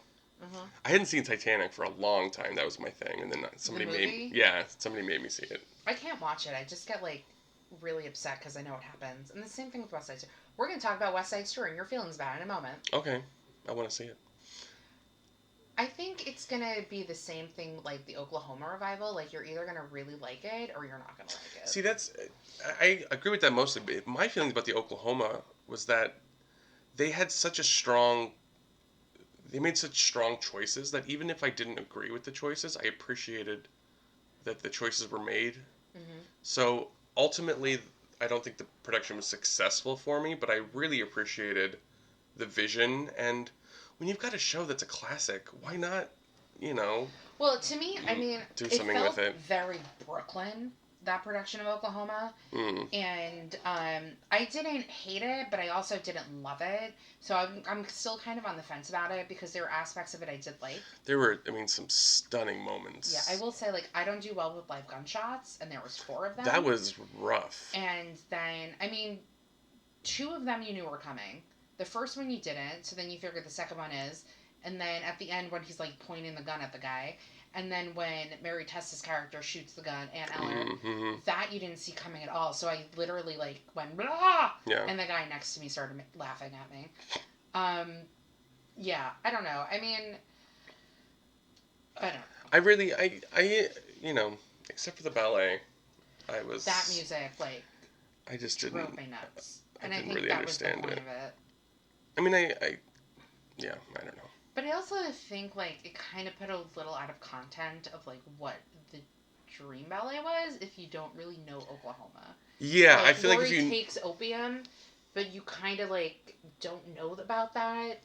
Yeah, I mean, it's her making up her mind. So I guess if you don't have the context of knowing what the traditional Dream Ballet is, like, you'd be very confused. So my college did a production of the musical Bear. Uh-huh. And I thought it was great. Like, I loved everyone in the show. Like, I was friends with a lot of people. Yeah, so I have the Bear magnet on my refrigerator from, like, the last revival they did where they updated it. Mm. And there was a scene, because I know what happens in Bear, and there was, like, that part where the character, like, takes the drugs and he eventually dies, but, like, there was kind of... Spoiler alert. Spoiler, sorry, guys. But there was a moment where he's taking it, and I was, like, saying to myself with the staging of it, like, if you didn't know he took the drugs, like, you would have missed it, because there's so much other action happening on the stage that you placed him at one point of the stage, and if you weren't paying attention to this character and what he was doing at that time, like, you wouldn't know that he took these drugs and eventually, like, dies of an overdose during the show. Yeah. You know? It's interesting. He's going to do, Daniel Fish, who did Oklahoma's going to do The Most Happy Fella next, which... Won't be the most happy fella. I think it'll be... I'm really fascinated to see. I don't really know that musical that well, so I couldn't... Encores did a production of it. That's another thing I do merch for that I really loved, is I did all the Encore shows for a while. I did the Cotton Club parade, which ended up being coming after to midnight. Broadway after midnight. And I think I did a couple of other encores. I don't remember. But they did Most Happy Fella with Laura Benanti and Shuler Hensley and Cheyenne Jackson, and it was one of the best productions that Encores has ever done. They're doing Millie next. Yeah, they're updating it. That was one of the... I loved Millie. I saw the original production with Sutton Foster, who was, like, a nobody. I always say that I've only experienced Sutton. My first Sutton in-person experience was Drowsy Chaperone. And, like, I was stage door a lot when I was in college, and my friends and I stage door, and I'm like, you're a goddess. And she's like, oh my god, please. I think you had to experience Sutton Foster on stage at least once in your lifetime. Because there's just something about her that you can't take your eyes off of. Yeah. And, like, the same thing with Anything Goes. Like, all I did was, like, watch her. Yeah. In the show. I think she's miscast, though, in the music. A lot of people think that. I mean, she could blow us all away, which I wouldn't be surprised. But she also has, like, over a year of vocal training she can do for that show. Yeah. The original cast recording with Barbara Cook, I mean, it's just so beautiful. Well, to be honest with you, nobody's gone for Sutton Foster. I mean, there are going to be people like Hugh Jackman and Sutton Foster, but it's mostly Hugh. I'm seeing the show February 2021. Are you the person who bought it? No, was that somebody else? I bought a ticket. There was some friend of mine, I guess, bought it thinking it was like for this. They bought it thinking they were buying it for like a month or two out. Oh, no. And I knew well aware of when I was going. Because I also bought a ticket, like, so my ticket was like 100 and, like, face was like 129. Wow. And also, like, we know the Winter Garden fairly well, so there's really no bad seat in that theater. There's plenty of bad seats in that theater. Really? The sides of the mezz?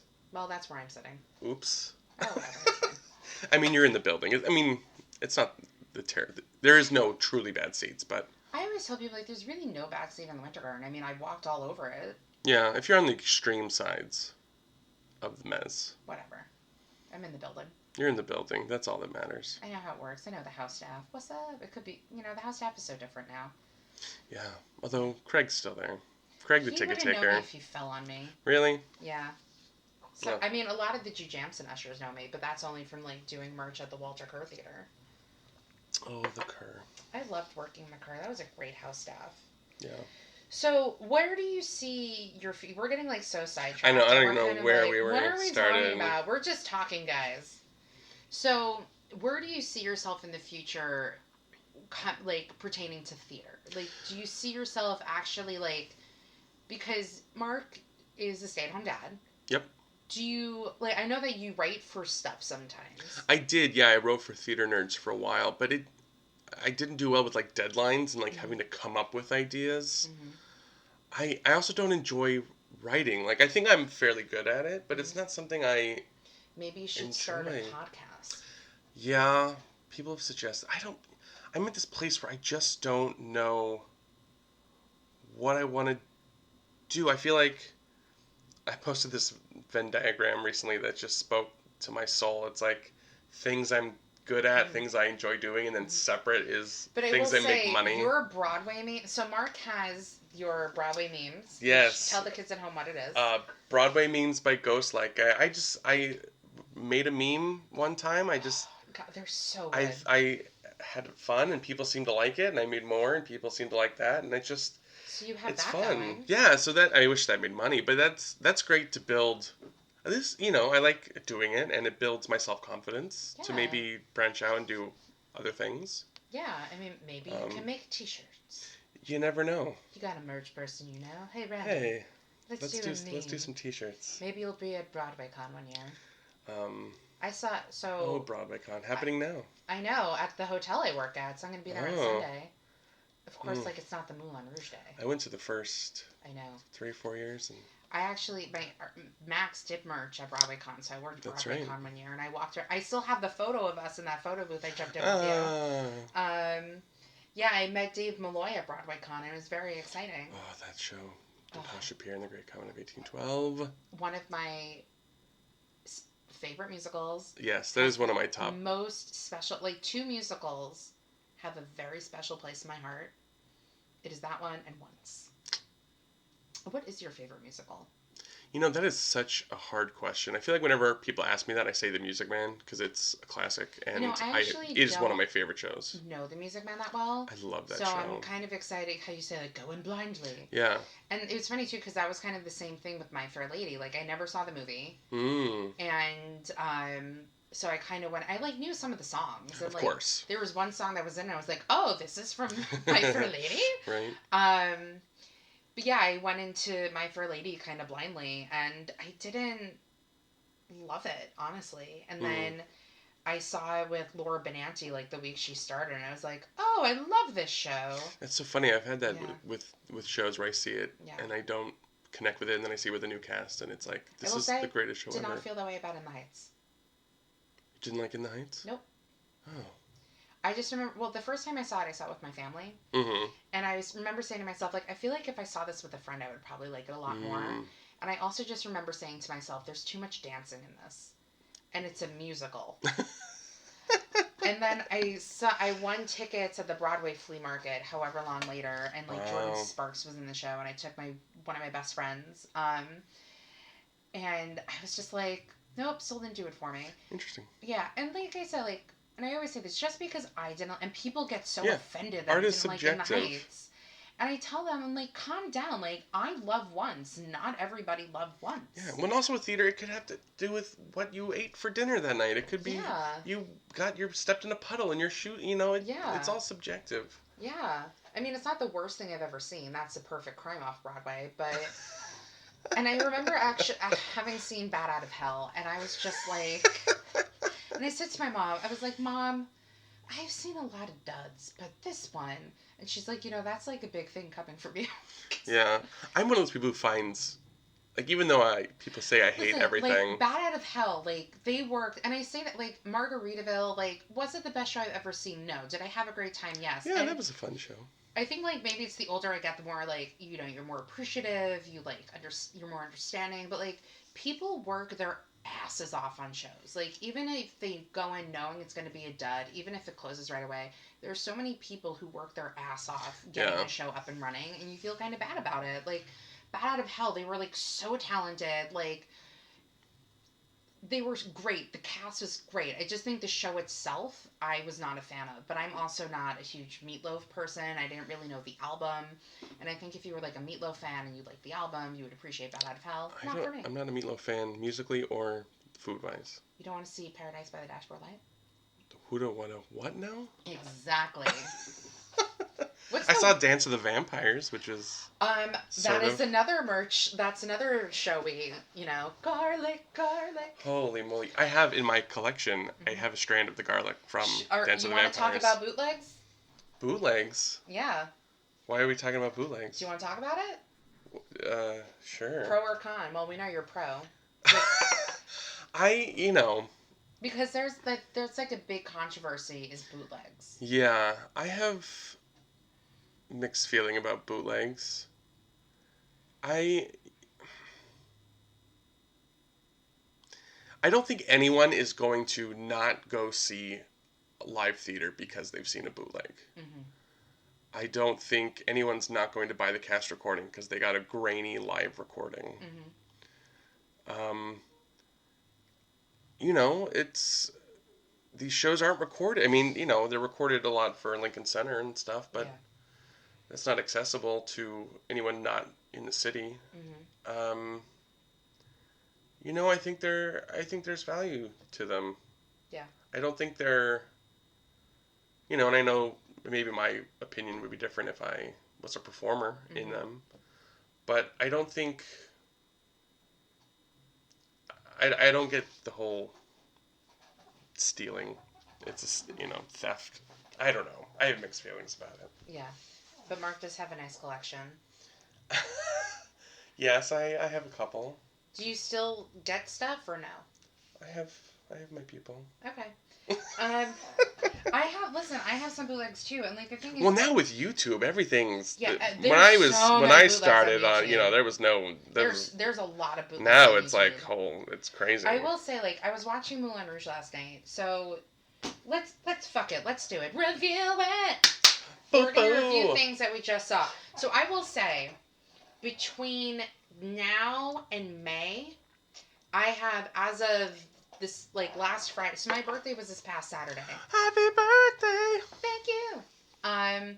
So last Friday, like a week ago, I got a phone call from my boss, and she's like, hey, we have tickets for Moulin Rouge, we're giving it to the top sellers. I'm like, oh my god, like, yes! She's like, oh no, that's not you, I'm just letting you know.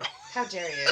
I'm great at my job. I can sell you a bus tour and a theater ticket like nobody's business. So she's like, have you seen the show? And I'm like, I'm so excited about seeing this show. And so my friend and I went to Boston to see Out of Town tryout. Mm-hmm. And then we saw it over the summer, the performance actually before it opened. And then I wanted to see it since. And I went last night. We saw an understudy for Satine. Mm-hmm. I have not seen it. I'm so... Go. I know. Well, I wanted to, and then Danny was out for a long time. He just came back. So. Well, he had the guy who replaced him for like the few weeks is actually now a standby.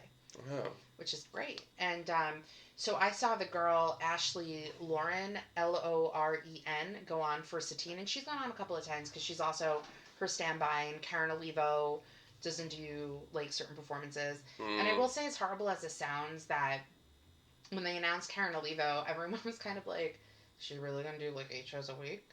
I have a huge problem with people not doing 8 shows a week. Yeah. But like, I don't know, because wasn't there a lot of issues with like West Side Story? Well, she like broke her ankle. Yeah, or something. I don't know. But I will say, like, the girl who played Satine last night, like, was incredible. Like, vocally effortless, because in the show, Don't spoil anything for me, lady. They sing a certain Katy Perry. Can I say who sings the song in real life? Sure. There's a very vocally demanding Katy Perry song that they sing. And this person who sang it just, like, fucking effortless. Like, incredible. And then I also saw an understudy for The Duke. And the guy's name was Paul... No, I lied. I already messed up his name. It's Dylan Paul. And he kind of looks a little like Colin Jost. But I will say, like, So also with the tickets that we got, we also were able to go to the VIP room.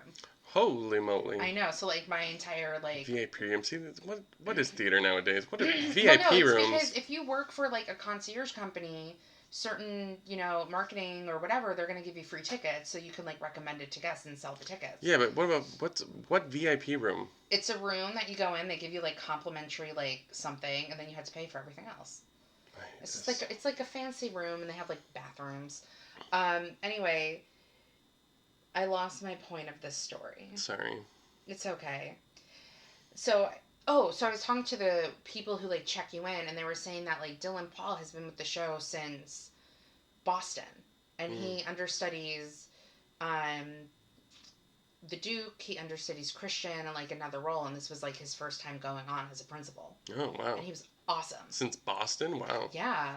And I actually, like, slid into his DMs last night. Heyo. Hey, I don't think he bounced for my team.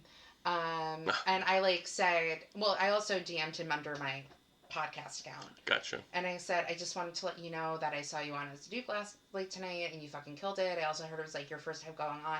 And, like, to me, that's a big thing, because I don't normally, like, slip into people's DMs to tell them, like, hey, I saw you in the show, and you were awesome. Yeah. So it kind of takes, like, a certain performer or performance for me to be like, you were really great. Yeah. And I thought he was great. And I'm obsessed with the Duke's costume. Yeah. Can I tell you what it is, or you don't want any Is it spoilers? a costume? No, don't tell me anything. Piece. Okay. Well, I'm obsessed. But yeah, but the reason I bring up Moulin Rouge too is because the thing for me with bootlegs is, like, you can love a show so much and you want to watch it over and over and over again, but you don't have the money. Yeah. You don't have the time. Yeah. And, you know, for me, it'd be like, oh, I wish, like, this was, like, on video so I could just watch it repeatedly like a movie. So I think that's all kind of, like, the same thing with bootlegs too. And also there's, like, and I'm on the fence with, like, the bootleg thing too, because, like, as a theater fan, like, I understand why, yes, bootlegs, and also, like, as a standpoint of a performer who's, like, performing a show with it. So I, like, get both sides of it. So I'm kind of torn, even though, yes, I do have bootlegs, but I haven't gotten bootlegs in, like, years, because my bootleg people, I haven't asked anybody for a bootleg.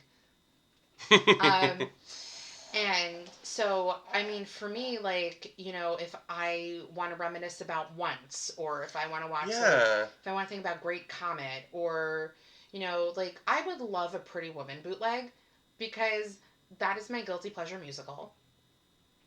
And I know, not, again, it's not... You're entitled to your opinion. Excuse me, guilty pleasure. Doesn't mean it's the best thing I've ever seen.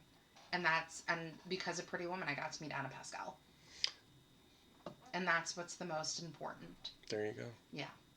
So, anyway, like, with the Moulin Rouge thing, that's kind of how I wished, like, you know. Yeah, well, like, research, like, if I, you know, for my theater history stuff, it's helpful to have you know, go back and reference. Also, the quality, I mean, with HD cameras now, back in the day, bootlegs were, like... Horrible. I mean, yeah. I may or may not have a bootleg of Sunday in the Park with George. That's really good. Which, the new one? I saw that. I did too. I saw it at City Center, and then I saw it at, I've seen Jake Gyllenhaal on stage in every New York thing he's done, except for Seawall Life at the Public. But then they brought it to Broadway, and that's when I saw it. I actually think Jake Gyllenhaal is better on stage than in film. Huh. Are you excited about the Fun Home movie? Sure. I mean, yeah. Let's see how that... poster of it? Let's see a poster. No, you know. Yeah, I mean, I think he's an interesting choice, and it's going to be a real downer of a movie, but... Yeah, it's, you know, should be interesting. You know, in my dream, I'm the movie remake of South Pacific. I'm in it. As Ellie Forbush, obviously. Naturally. I mean, I'll probably be Anne Hathaway, but naturally I'm in it. And to me, I mean, I also feel like if this was like 10 years ago, Jake Gyllenhaal would be Lieutenant Joe Cable. Mm-hmm. And I also think that Totally. I think that Jack Black would be a really good Luther Billis. Oh, interesting. Right? That's good. He would be good. Yeah. And then it would be the guy from The Artist who won the Oscar. As Emile DeBeck, but in reality, it'd probably be Hugh Jackman. And then you should just get like Loretto. Well, who would you cast as Emile DeBeck? I don't know. Who would sell the picture? Oh boy. Exactly. It would have to be Hugh Jackman. I guess. Just get Paulo Shot to do it. Yes, I saw him in Chicago. How was he in Chicago? He was. I mean, like. Is he stiff? No, he's not. He actually gained weight though. But I actually saw Chicago on my birthday. And, why? Well, because Erica Jane is also in it, and I don't watch Real Housewives, but she's a Real Housewife. So I wanted to see Ain't Too Proud, but it was my birthday always falls upon Martin Luther King's birthday weekend. Mm-hmm. So it was a Saturday, my birthday, and it was a matinee. People are going to go see Ain't Too Proud. And my mom is buying the tickets, and she's not about to spend over $100 per ticket. So Ain't Too Proud wasn't happening, Come From Moya wasn't happening. And I'm like, you know what? I really want to see Chicago. Because I want to see Erica Jane and Paulo Shot in it. How was the housewife? She was fine. Yeah. Honestly, I really enjoyed Chicago a lot. It's a great show. It really is. And, like, the first time, I saw it for free the first few times, and I just remember being like, they really need to, like, cast younger people. And I remember, like, not hating it, but, like, there was somebody who was, like, a judge on American Idol, like, 10 years ago. She was, like, a songwriter. I don't even remember her name. I can visualize her face, but, like, she was playing Roxy. And I think I actually saw the same Velma that I saw then, who I see now. Entirely possible. Yeah, but I really enjoyed it, and my mom really liked the show, and it was just fun, and Paulo Shot was great. I mean, do I think the acting could be better? Here's my one pet peeve I have about Moulin Rouge last night. Did you see the movie? Yes. Okay, so when Satina's dying, I just wish she acted like she was dying, as opposed to just saying her lines as if she wasn't dying. I mean, spoiler if you haven't seen the movie or the musical, but, like, she's just saying, like, you have to go on, you have to tell her story, but, like, she didn't sound like she was dying. Do you think it's an artistic choice? Yeah, because Karen Oliva did the same exact thing.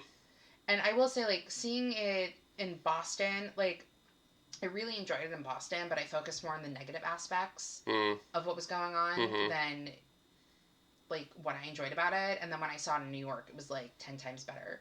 Like, there's a song that Danny sings in the Broadway production that Lautrec actually sang in Boston, and they gave it to Danny Burstein. And they cut a lot out of the show. Like, the ending's a little bit different. Like, it's just, it got better. And as it should. Yeah. And the chemistry was better, and Aaron Tveit's acting was much better. And it was a lot better. Although his hair drives me nuts. Because he has, like, that flap hair. And it just annoys me so much. Yeah, anyway. Anything you want to review? Yeah, I have recently watched all the Star Wars. All the Star Wars. So, I love me a good franchise. So, and I like to do things in chronological order. So we did, my wife and I did the prequels, we did the anthology movies, we did the original, and then we did the new one, seeing Rise of Skywalker in the theaters. Where does Rogue One fit in? Rogue One happens directly before A New Hope, the first Star Wars. It's like, the ending of that movie is the beginning of A New Hope. I haven't seen any of the new Star Wars movies. I really enjoyed them. I love Rise of Skywalker, the new one. I am shocked that it's like the least well-reviewed Star Wars movie ever. Well, you know, that's really the thing with anything. Just because it gets bad reviews doesn't mean that the fans aren't going to like it. You know what I mean? And that's also kind of like the same thing with Broadway. Yeah. Or anything. Well, I mean, I guess it depends on the show. But, you know, it can have a huge following elsewhere. Yeah. You know. So, thoughts on Star Wars? I mean, I love a good world building, you know, thing. It's just great stories. What do you think of Hayden Christensen as Anakin? You know, that it's a hard. I mean, to do Darth Vader before before he's Darth Vader, that's hard. I didn't mind it. The love story between him and Natalie Portman was not awesome. Yeah. But how do you feel about them doing an Obi-Wan Kenobi series with? I'm all for it. The Mandalorian, by the way, if you have not seen it, is incredible. That TV show is amazing. Baby Yoda. Baby Yoda is adorable. Isn't that not really Yoda? No, it's not Yoda. Because Mandalorian takes place after Return of the Jedi. So Yoda's already there. But it's a member of his species, which, I mean, there's so much information about everything in Star Wars, but the Yoda species is like we know nothing about, so that's very interesting. Yeah. I haven't watched it because I'm not a Star Wars person. You should still watch it. We'll see. It's so my older good. sister is very much into Star Wars, so that's more her thing. I'm more like, ooh, look, a Broadway show. And we've been doing the Clone Wars TV show, which is shockingly good. Well, I think, it's Disney, so it is going to be good. Well, the Clone Wars, this was before Disney. Before Disney. It's an animated TV show, but it's really good. And what do you think of Adam Driver in the Star Wars movies? He's great. Yeah. Let's talk about Oscar nominations really quickly. Okay. Because Marc's not an Oscar nomination person. No. And I didn't get a chance to do anything about it. So here's my thing with it. There's a lot of controversy behind there not being a female director. Mm-hmm. And I think that the guy who directed Parasite or Todd Phillips from The Joker probably took Greta Gerwig's directing thing. And, there's also a lot of controversy behind, this person wasn't nominated and that person wasn't nominated. My thing is that, and I've said this before in many podcasts, that just because somebody is nominated for something, like a Golden Globe or a SAG Award or whatever, doesn't necessarily mean it's going to lead them to getting an Oscar nomination. Same thing with theater. Yeah, the Tonys exactly. So, what am I saying? So I was also reading an interesting article where, there was this person who's, a voting member of the Academy, and she was saying how, the reason that Jennifer Lopez didn't get nominated is because she wasn't in an Oscar film. The reason Adam Sandler didn't get nominated was because he made, a really shitty remark about saying, oh, if I don't get nominated for an Oscar, I'm just going to make, shitty films that make money, just to, piss them off. Stupid reason not to nominate someone. Exactly. And then here's another stupid one. They said that they felt that Eddie Murphy was promoting himself too much, him going back to host Saturday Night Live after 35 years. See, and that's why awards are bullshit. Yeah. But also at the same time, too, you kind of already know who's going to win what. Sometimes. Not always. I think... But then sometimes I feel like the person or the show or whatever wins that you don't think so. Yeah. They do that on purpose just to keep it interesting. Well, it's interesting. We can talk about the Tonys if you want. Whatever. It's your podcast, lady. Because we're talking Oscars, then we'll get into the Tony Awards, because clearly Marc is very, passionate about it. So the thing is with the Oscars, it's interesting, too, because people will be like, well, you haven't seen this movie. How do you know it's going to win? And I tell them it's because I'm an award show junkie, and I follow what happens, and I know what I'm talking about because I've been following it for years. Yeah. So just because somebody wins something doesn't mean blah, blah. I think I'm going to do some of my predictions right now. I think that 1917 or Once Upon a Time in Hollywood is going to win. Everybody knows the acting categories. Joaquin Phoenix is going to win.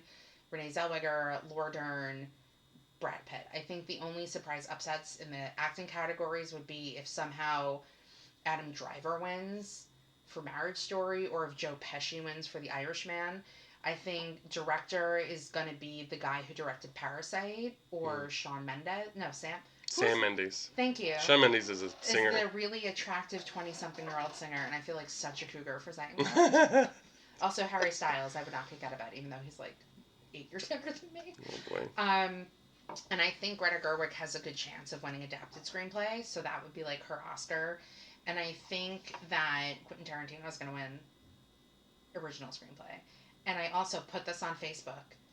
I think they're going to get John Travolta to introduce Idina Menzel when she sings Into the Unknown. That would be awesome. Please welcome Idina Menzel. Because they did that with Faye Dunaway and Warren Beatty. Right. They have redemption thing. They have to. That was rough. All right, Marc, you want to talk about the controversy of the Tony Awards? No, sure. What? Well, what are your feelings about it? Do you think there was any controversial years? Do you think that something should have won over something else? Like, I personally think Rachel Chafkin should have won for Great Comet. Yes, definitely. It's hard, to remember all the competition, the years. Do you think there's a lot of politics about there not being, like, female directors in theater being nominated? Because I feel like that's not really a thing in the theater industry. More so, like, in Hollywood. Yeah, well, I feel like, you have Diane Paulus and... Well, there was that one year Diane Paulus and Pam McKinnon won. So, Diane Paulus won, I think, for directing Hair. Okay. Or it could have been Porgy and Bess. She won directing of a musical for one of them. Was it Pippin? I don't remember. But what year? I don't remember. But it was also the year that Pam McKinnon won for direction of a play, and she won for Virginia Woolf. So I think that was Pippin year, I think. I can tell you what every year won Best Musical, Best Actor in a Musical, and Best Actress in a Musical since the beginning of the Tony Awards. Wow, guys, and you think I'm insane. Like when I try to sleep at night, I just go through 1947. Is that you counting sheep? Yeah, I just go through, from 19... Who would you say your favorite, like, Tony-winning thing was? What do you mean? Like, speech or, like, person you're excited won a Tony? Oh, man. I don't know. What a good question. What do you think least deserved the Tony? Like, musical, play, actor, actress, supporting, director? Least deserved. I know it's really controversial that we're talking about it. I just want to say this is one person's opinion. It doesn't matter what everybody says. This is like a really opinionated podcast episode. I know. And I usually don't like to air my opinions just because I know, even if I hated a show, I know so many people in the industry. Well, again, like I mentioned, like everybody works their ass off on stuff. Yeah. It's just your own personal thing. It's hard. Like I said, I think Rachel Chafkin should have won for, Great Comet, but that doesn't lessen the guy who directed Come From Away any less. Yeah, they're both so great, so it's, it's how do you... It's just hard. Let's see, Memphis winning in 2010 probably wouldn't have been my choice. What was it up against? Well, I would have picked American Idiot. Yeah. But that year, it was Fela was the one that was the year they kicked out all the critics from the Tony voting people. So a lot of people believe that if the critics were allowed to vote, that Fela would have won. I did standing room for Fela, and Fela is incredible, but I don't think I could sit through it again. Yeah, no, I mean, it was probably, it wasn't my favorite. And the guy who played Fela Kuti is now playing Toulouse in Moulin Rouge. Oh, well, there you go. Toulouse being played by a tall black guy, in reality, he's a dwarf white guy. Yeah. Whatever. I will say, when I saw the show in Boston, I was like, the guy who's playing Toulouse will win the Tony. And then when I saw it in New York, I'm like, this is Danny Burstein's Tony. So... Probably. The guy is just, he needs to win. You should just give him all the Tonys. A Tony for being, like, Danny Burstein. Yeah. If Hamilton wasn't Hamilton the year that Fiddler was nominated, he probably would have won. Yeah. And a lot of people thought that Lynn and Leslie Odom were going to split the vote, and Danny would have won, but he didn't. No, I feel like a lot of people were like, oh, well, Lynn's going to win all the awards for writing, so we're not going to give him any acting. You know what's interesting? I asked my roommate once about it, because I saw The Color Purple as soon as they announced Heather Headley in the show. And she was fucking incredible. And I was like, I wonder if Heather Headley originated the role of Shug Avery in the revival, if she would have won the Tony over Renee. What's her name? Renee Renee Elise Goldsberry? Yes, thank you. If Heather Headley would have won over her. No. You don't think so? No. I also haven't seen Hamilton because I'm poor.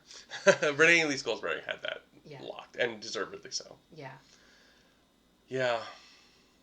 Color Purple is a good show. I saw the original. Yeah. That's how you know you're getting old, when like shows like that came to Broadway when you were in college are getting revived. Yeah. Like Color Purple and Spring Awakening. I was like, ugh. What was your first Broadway show? Les Mis. I was 5.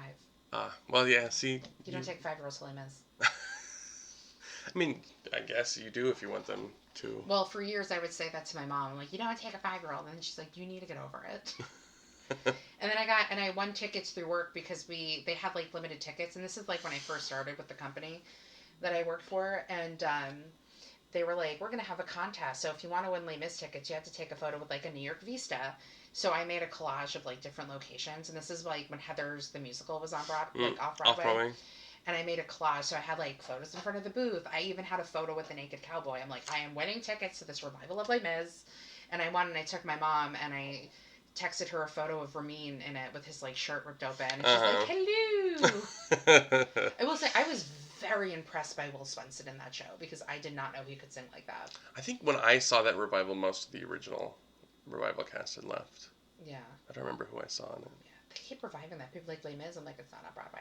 I find it interesting too when there's like a movie musical out, like when Mamma Mia, the movie came out, and like it had closed on Broadway. People are like, oh, I want to see Mamma Mia on Broadway. I'm like, it's not on Broadway anymore. And then like I've gotten, oh, I want to go see Cats. I'm like, it's not on Broadway. Why would anyone? Cats. I refuse to see the musical the movie because one, I saw a VHS of it as a kid and no thank you. 2, no. 3, Taylor Swift is in it and I refuse to give anything having to do with Taylor Swift my money. I see. And just no. I would only see it because Robert Fairchild is in it. Oh, he's in it? And I love him. I did not know that. Mm-hmm. I have not seen it. Yeah. I only go to one theater chain. Alamo Drafthouse in Brooklyn because they have a strict no texting, no talking policy. Well, I think they're actually doing something having to do with cats. They did they're doing rowdy screenings, but it instantly sold out. So I was bummed. Yeah. But yeah, it's a bad show. Cats is garbage. Yeah. So you do a garbage movie of a garbage show, you're gonna get a garbage movie. What do you think about the movie remake of West Side Story? They filmed part of it on my block. Oh, they were filming it. And did you see Ansel Elgort? I saw everybody. Wow. That's not true. I don't know that I saw him. They were doing, there's a church at the end of my block right down the street that they turned into the police precinct for Officer Krupke. So I got to see Spielberg and, but a lot of the people in the movie were in Mean Girls with Lacey. So we knew a lot of them. So we come to our apartment. No. But please, they had such nice trailers sitting out. But I'm excited. I mean... You know they're doing a Spring Awakening movie with Ansel Elgort is playing Melchior? Really? Yeah, and Steven Sater is directing it. It's on IMDb. When did this happen? I didn't even know about it. I was like at somebody's going away party who works for Ju Jansen because she like moved to California. And I, like, met one of her friends, and we were talking, and he's like, yeah, my friend got cast as Moritz in the Spring Awakening movie. I was like... And the girl who was the voice of Moana is playing Venla. And then, I can't think of her name. Maisie something from Game of Thrones is playing Ilsa. Ilsa. Interesting. Yeah. Okay. I mean, I'm open for anything. We'll see. I think Timothée Chalamet should play Moritz. Yeah. I think that would be really good casting. Do you want to play a game? Yeah, let's play a game. All right. So, guys, we're playing a game. So, I'm bringing back everyone's favorite game, which we used to do in the Mamma Mia merch office, called Cast It or Cast Me. So, Marc's going to pick a couple of names or shows or whatever out of the Halloween pumpkin, and he's going to Makes me want candy. Does he smell like candy? I don't have candy. I have Girl Scout cookies. That's right. So he's going to pick a person or a show or something I made up, and he's going to cast it. Oh, boy. I feel like I'm terrible at this. Here we go. Who do you have? Chris Evans. What would you cast? It could be a movie, a musical. Let's do what would you cast Chris Evans in? He's already done Broadway. He has done Broadway. I miss Lobby Hero, which I regret. I really wanted to see it. Yeah, I didn't see Lobby Hero anyway. I don't get to see shows that often anymore, so it takes a lot for me to see a play. I usually go for the musicals. What would I cast Chris Evans in? I just want him to come back as Captain America. Maybe the Captain America musical. There is a demo. I have a demo of a Captain American musical that's from, I don't know, the 60s or something. Or the 80s. Very weird. Maybe he should play Lieutenant Joe Gable. He would be great. Yeah, let's go with that. Can he sing, though? I don't know. He's a Hollywood actor. They should do it. They should do a stage version of Knives Out. That would be great. I still have to see it. It's quite enjoyable. I have a way, but somebody I know sent me screeners of like all the movies, nice. so I can watch it for free. Very enjoyable. All right, here we go. What are you gonna cast next? ScarJo. Oh, what would you cast her in? ScarJo. Did you see her in her Tony-winning role of A View from the Bridge? No, I didn't. I did. I got rush tickets for that. I sat front row, and it was partial view, and it was so front row that my knee actually like was on the stage. Nice. And so, do you know A View from the Bridge? Can I ruin it? Sure. So somebody gets stabbed. What? And Liev Schreiber gets stabbed by somebody, and I missed him dying, and I just like remember Jessica Hack screaming, "No!" Yeah. What would I cast ScarJo in? I don't know. She was so delightful, by the way, in Fiddler. What? Jessica Hecht? Oh, I was like, ScarJo? Yeah. Yes, Jessica Hecht was awesome. Yeah. I mean, not the strongest singer, but like... You don't need a strong singer. No, and I think the guy who played Perchik was like not a strong singer, but you know, he was a good actor. I think Bert Scher is very good with like casting people who are really good for the role, regardless of like their vocal strength, but you can work with it. Yeah. You know? And I saw Fiddler, well, I mean, how you were with Chaplin, that's how I kind of was with Fiddler. Because I saw the dress rehearsal of Fiddler. That was a rough dress rehearsal. I did not see the dress rehearsal. But it was like 4 hours long.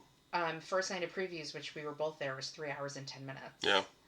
And I worked a 10-hour shift that day at work, so I was dying. Okay.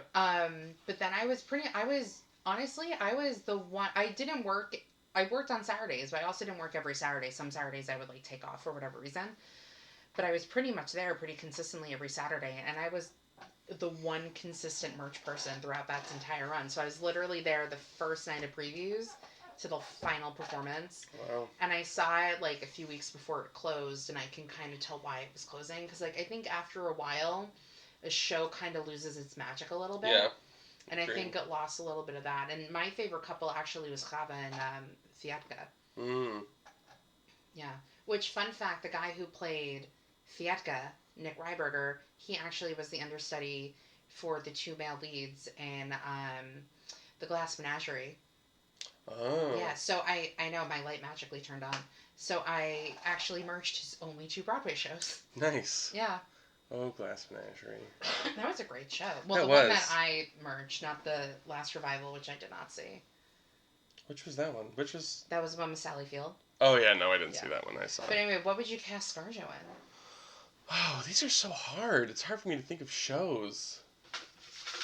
Do you want to, like, keep picking? Because I have shows in here. Yeah, let's keep going, and they'll come to me. Watch you get a person. Captain America the Musical. I would cast Chris Evans. No. I also did put, like, Avenger people in here. I appreciate it. Because Marc loves the Avengers. I just started watching... Infinity War was coming out. Everyone was talking about Black Panther. And Infinity War was coming out, and so I was like, oh, what's this going on? And it's like, oh, there's this cinematic universe. And I was like, hey, this sounds cool. We should watch it from the beginning in chronological order. And it just, I don't know what, it Did you watch it on your 3D television? Yes. Yes. Marc has a 3D TV, and I just remember this because there's this really great movie called Scott Pilgrim Saves the World, which is based on a comic book. And if you haven't seen it, the movie is just like freaking awesome. And Chris Evans is in it. Yeah, he is. And Michael Cera, who actually is really good on stage. Yes. He's fantastic. And the only stage productions he has done is Kenneth Branagh's shows. He did, what is it? This Is Our Youth. Kenneth Branagh. Lobby Hero, Kenneth Branagh. Waverly Gallery, which was an incredible show. Very well deserved Tony Award for Elaine May. Lucas Hedges was great in it. And Michael Cera was in it. Also, another Kenneth Branagh show. Yeah. There you go. Yeah, fun fact. But Aaron Tveit would be good in Captain America. I think if they do a musical version of Call Me By Your Name, Aaron Tveit would be really good in that. I've never seen Call Me By Your Name. Well, as you can tell by my stickers, I'm slightly obsessed. Oh, that's what that is. Call Me By Your Name with a peach? Yeah, well, that came with, like, the other stickers. That was just, like, a test sticker. I see. Yeah. But if you've heard the podcast, everybody is full aware that I am obsessed with Call Me By Your Name. Yes. It is one of my all-time favorite movies. But I think that he would be very good as Oliver, even though I think he's a little too old now. Him or Jonathan Groff? As Oliver? The Armie Hammer character. Oh, I was like, Oliver's like a kid in an orphanage. Please, sir, can I imagine Aaron Tveit as Oliver? I was like, please, you're a little sir, too old can for I that. have some more? Yikes. God, he is vocally insane. Like, I'm exhausted. My voice was exhausted just by, like, listening to them sing. I don't know, maybe the older I get, the more, like, my voice is like, you can't sing like that anymore. Well, that's what I think the throat opens up, and that's why older singers, their vibrato is like you drive a bus through. Well, I also haven't had a voice lesson in quite some time, so. With Mike Kadari, shout out to Mike Kadari. Hey, Mike Kadari. All right, want to do another one? Let's see. Dreamgirls revival. I feel like this is a controversial one. Because a person I know, we talk about it sometimes, and they said that the thing about Dreamgirls is that you want to find somebody who can play Effie and has the stamina for it, but also at the same time, people feel like you're not going to be able to sell a ticket unless you have a name in the show. Yeah, well, my friend Marisha Wallace. Yeah, she's in London. She's doing waitress right now, Yes, right? she is. Yeah. There's a photo of her with Alexander Skarsgård and Jack McBrayer somewhere, which I was like... Get me some Skarsgård. Like, if Alexander Skarsgård wants to date me, I wouldn't say no. There's a lot of Skarsgårds, isn't there? That's like a whole family, right? Yeah, his father has like 20 children. Cheapers. His brother is It. Oh, right, yeah. Mm-hmm. And he's a really good one of them too. Is in, I don't know which one, but is in the Avengers movies. Oh, really? The Marvel Cinematic Universe. Universe. I will say, like, the things with Alexander Skarsgård, like, you know him from, like, True Blood, but, you know, there's some people you kind of forget who are, like, really good actors. Yeah, Stellan's his dad. That's the one in the event. He won the Golden Globe over our hot priest. I'm very upset about it. I don't want to talk about it. And my friend's like, it's because you didn't have the hot priest candle lit. I was like, it's there true, I didn't. But Alexander Skarsgård, like, I was on an Alexander Skarsgård kick for a while because I saw him in this movie, The Aftermath, and I just, like, became slightly obsessed with him. As I do with, like, very attractive men because I'm super single, so if anybody knows anyone. He did this movie called Mute, which was, like, not a really great Netflix movie, but it had, like, a pretty decent cast. Like, Justin Theroux was in it, Paul Rudd, and he plays this mute, and he was really good in that. And then there was this movie I saw, which was so long, called The Hummingbird Project, and he was great in that, too. So you kind of forget, like, how good certain people are as actors, because they're, like, this person, but he's a very good actor. And I feel the same way about Jude Law. You kind of forget how good of an actor he is. He's a very good actor. I saw him in Hamlet, front row. He's Dumbledore, right? Yeah. Young Dumbledore. Damn. They had, like, different, like, things about him because he's, like, hot Dumbledore. So somebody was, like, reading to him the different names they came up for him. And the only one I remember was Dumbledam. Dumbledam. So. Dental Dam? Yeah. That's a whole nother. Dreamgirls. Yeah. I would cast your friend? Marisha. She is... I mean, there's a video of her doing, and I'm telling you, and she's amazing. Where did she do it? I know she did it in London. Oh yeah, was she replaced? No, it was Amber? Amber Riley, and then who won an Olivier for it. Yes. Yeah. And then she replaced. I think they replaced her technically with like 4 different people, but really it was just about Marisha. Yeah. Marisha's like living it up in London. London loves her, and good. It's a shame that Broadway didn't. Know what they had when they had her. She was in the original cast of Aladdin, wasn't she? She was, and the only original cast member of Aladdin on Broadway to do the movie. Oh, interesting. She did her part because they filmed it in London. She was in London. They were like, we need someone to do this. Still, I think he's rather tasty. And she was there. I did not see the Aladdin movie. So she's in it, representing the OG. Yeah, that's awesome. Broadway cast. Well, I wonder if she were to come back to New York, what would she be in? Dreamgirls? I don't know. The Dreamgirls is off and on and off and on. Of whether they're going to bring it back. I feel like it's kind of like the same thing with Funny Girl. Yeah, another miscasting, I think. In here. I think, because they announced who's... Adina? Yeah, I also think... is she funny?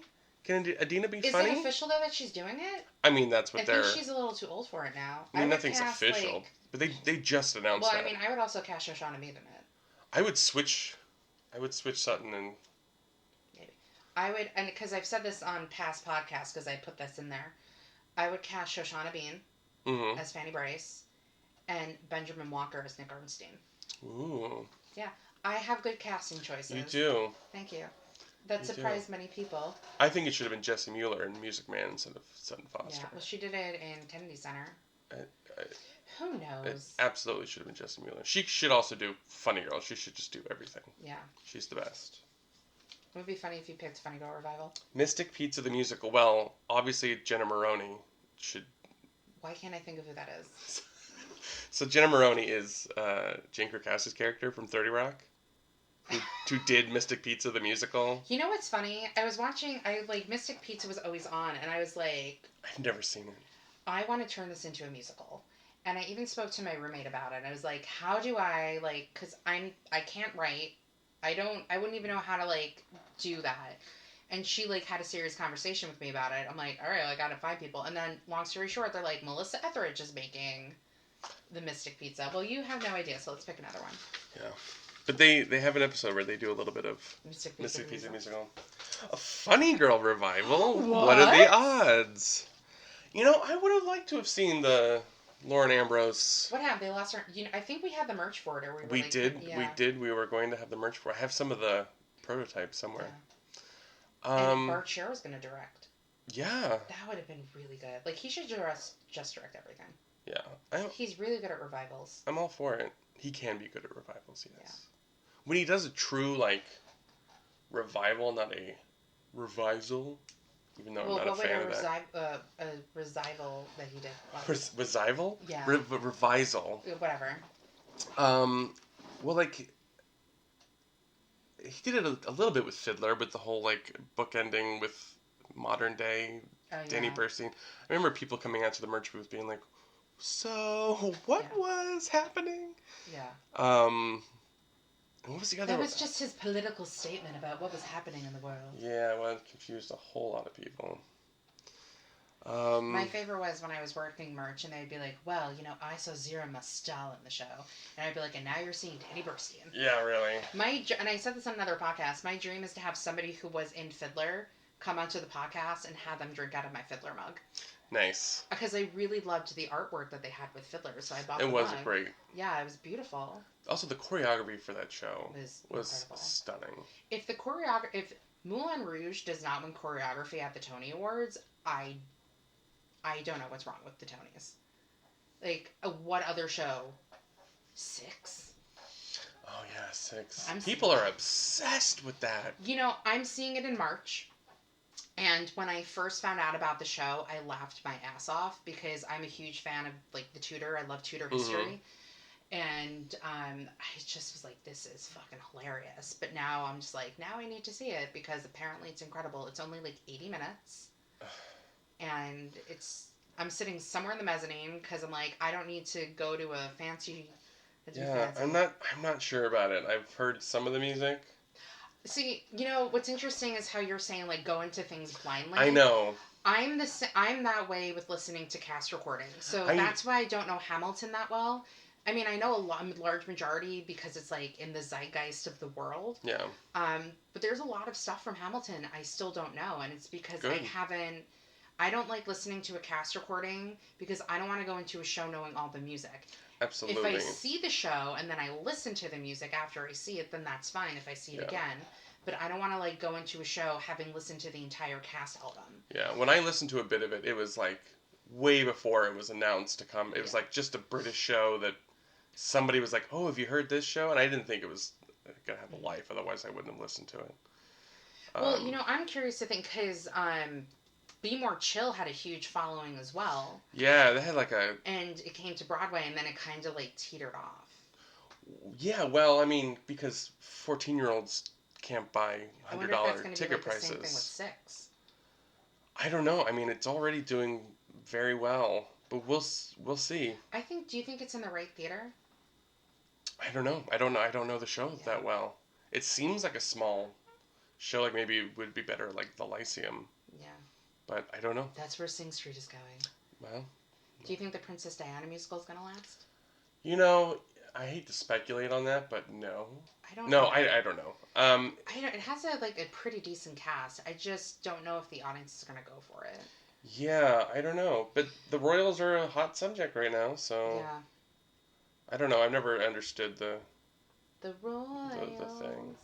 I remember I saw King Charles III, which was a great I love play. that. I saw that opening night for some reason. Yeah, it's funny because I was like, wow, this is very like King Lear meets Macbeth. And then I read an article where that's what the playwright was trying to do, some sort of like Shakespearean thing. Yeah. And they played the song Royals at the end of the show. That's right. We rather be. And it's interesting too. Because at my birthday dinner, I was talking to my two friends about that show and how they did like a PBS of it. And the guy who plays Harry is doing like, I think in the UK, because it's on Netflix, they have like this comedy show called The Windsors about the royal family, and he's playing Harry on the Netflix show. Well, you know, if it works, do you want to do another one? Yeah, sure. All right, let's do two more. Two more. I'm terrible at this game. It's I apologize. fine. You used to be so much better. The Avengers, the musical. You're welcome. Boop, boop. I think Andy Karl should be Captain America.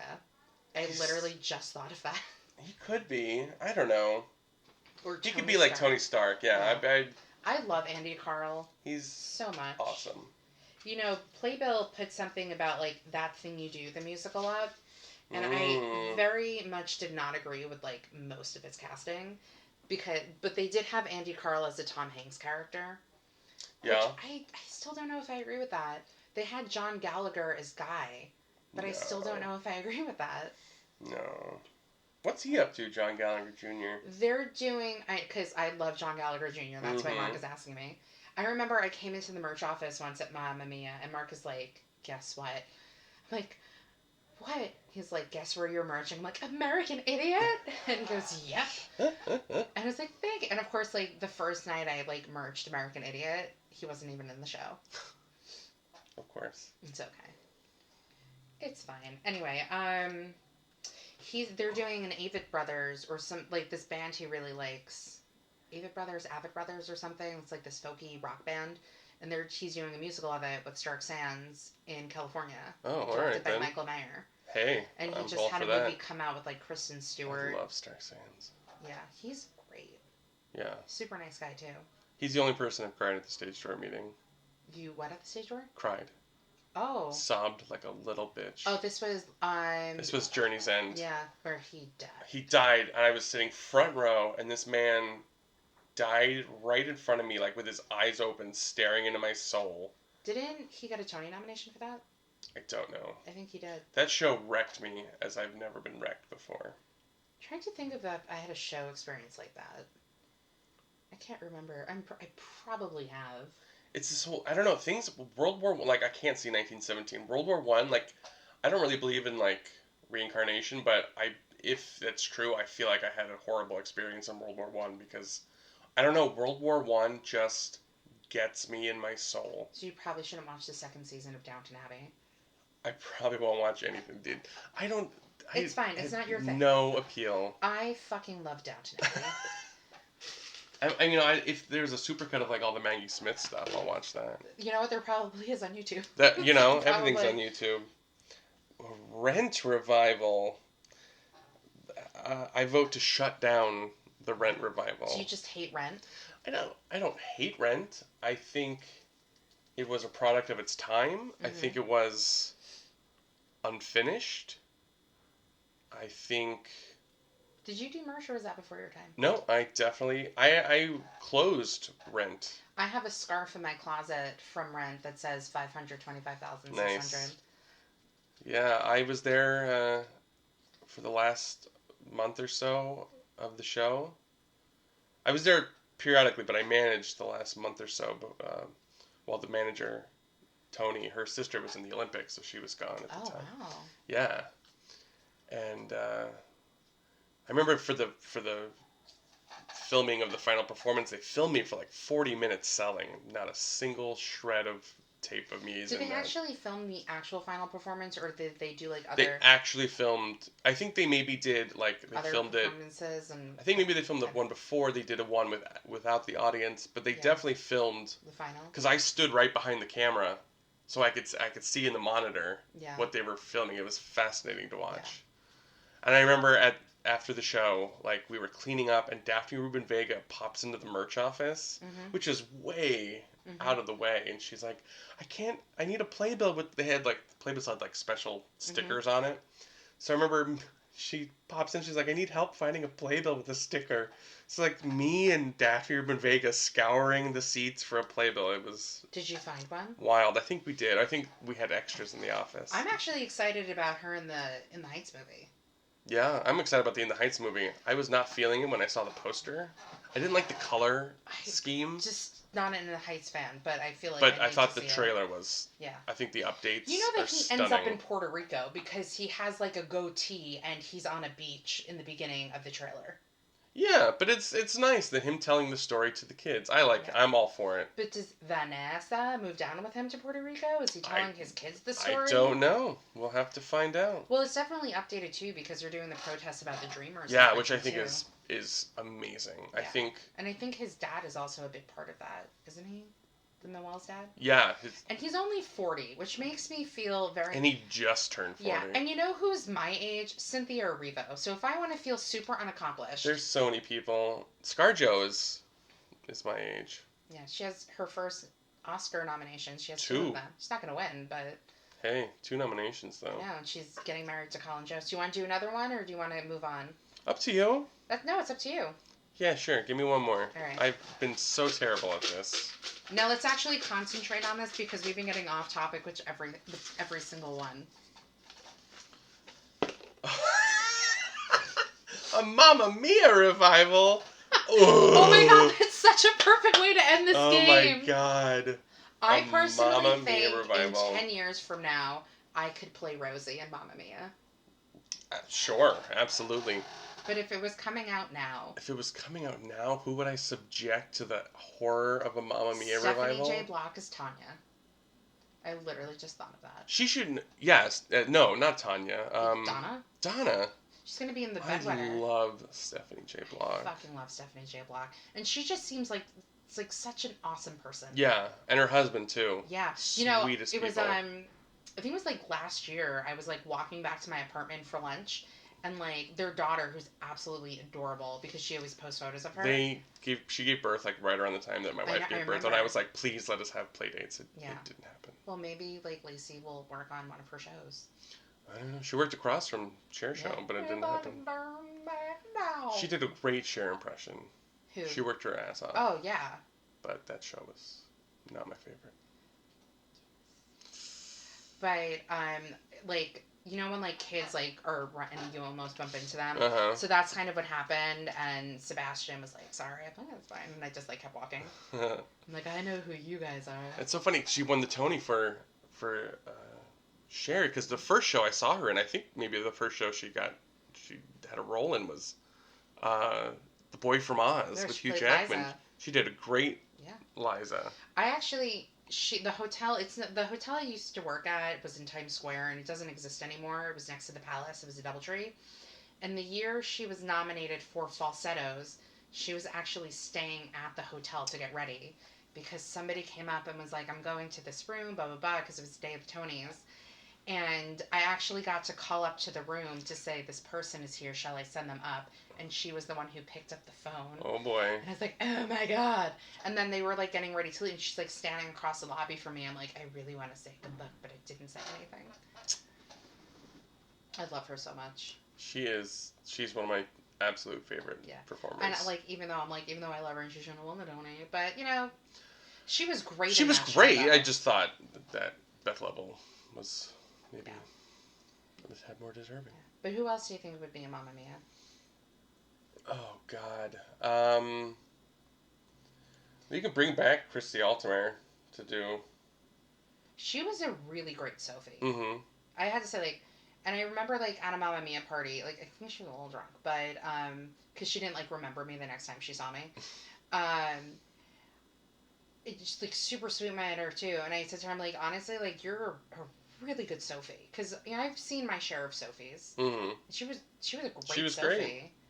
Yeah, that was actually a really good cast, minus that one person who was a dick to me at that party, which we're not naming on the podcast. All right. Remember that? Were you there for that? I don't know. I rarely went to the parties.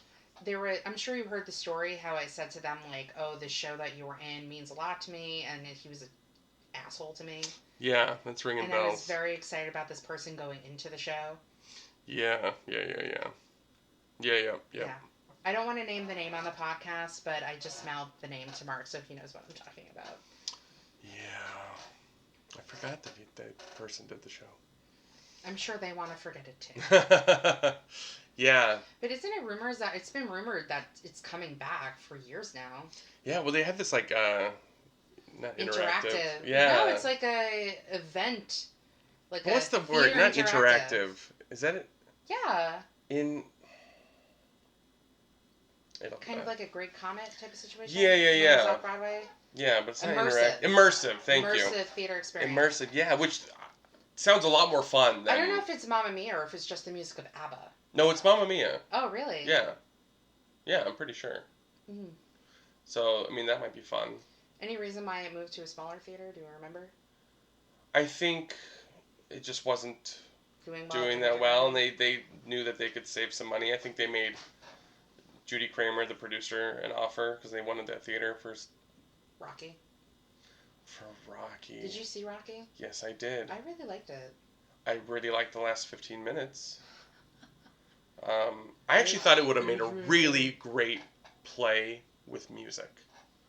Like, have an orchestra there to score it. Did you think Lady Day at Emerson's Bar and Grill was a musical or a play with music? Because I feel like that's a controversial topic that I had to people about. I mean, I guess you could call it a play with music. I also, I have the cast recording and with my musicals. I think it's a play with music because it's about Billie Holiday who sings. Yeah. You know, but by that token, the movie of Cabaret is not a musical.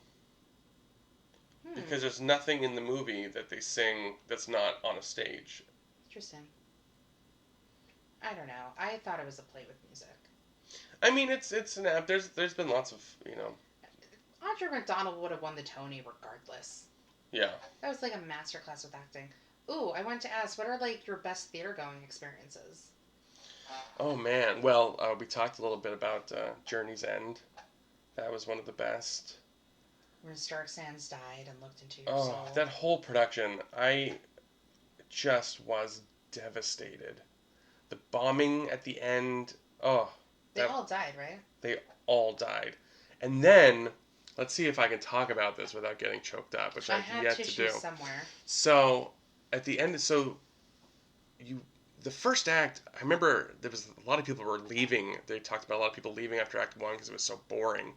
But you're just really getting to know these people. What theater was it at? It was at... I feel like it was at the Belasco. The Belasco. Yeah. And... I have to remember the name of it, and I always think about... Yeah, because we were going to do the merch for it. Oh. We had the merch for it. We had it set up. But then it was such a... Downer. It was just so dramatic at the end. The ending, it felt so inappropriate to have merch that the producers and us, we decided to not do merch. That's why I have merch for it, but we never sold merch for it. I have an Arcadia mug that we didn't sell. Ooh. Is it red? Yeah. When they had the red logo before they changed it to the other green logo? Ooh. Yeah. So at the end of the show, so they go out to fight, and they're all going to die, and you can hear bombs in the background, and they just get louder and louder and louder. And the lights dim, and for what felt like an hour, but probably not 3 minutes, the bomb sounds just got more intense and louder. It was shaking the theater. I remember I was physically shaking in my seat. And then the lights, and then it stopped, and then the curtain rose, and the cast was just there standing, and a backdrop behind them of every name of every person who died in the war. I was leveled. I was absolutely destroyed. Yeah, that's kind of the same thing with the normal Heart episode. Yeah. So doing merch for that was fun.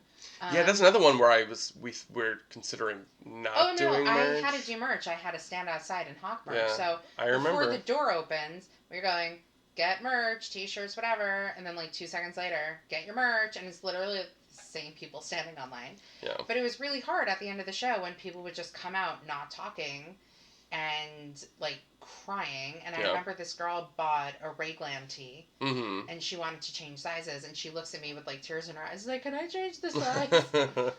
Yeah, that was, and I will say it's funny too because when I saw Mom and not Mom and Mia last night, Moulin Rouge last night, like we were in the VIP room and there was this guy I work with who's like, "Oh, a long line for the men's room." I was like, "Honey, you haven't seen a long line at the men's room until you saw the Normal Heart on Broadway."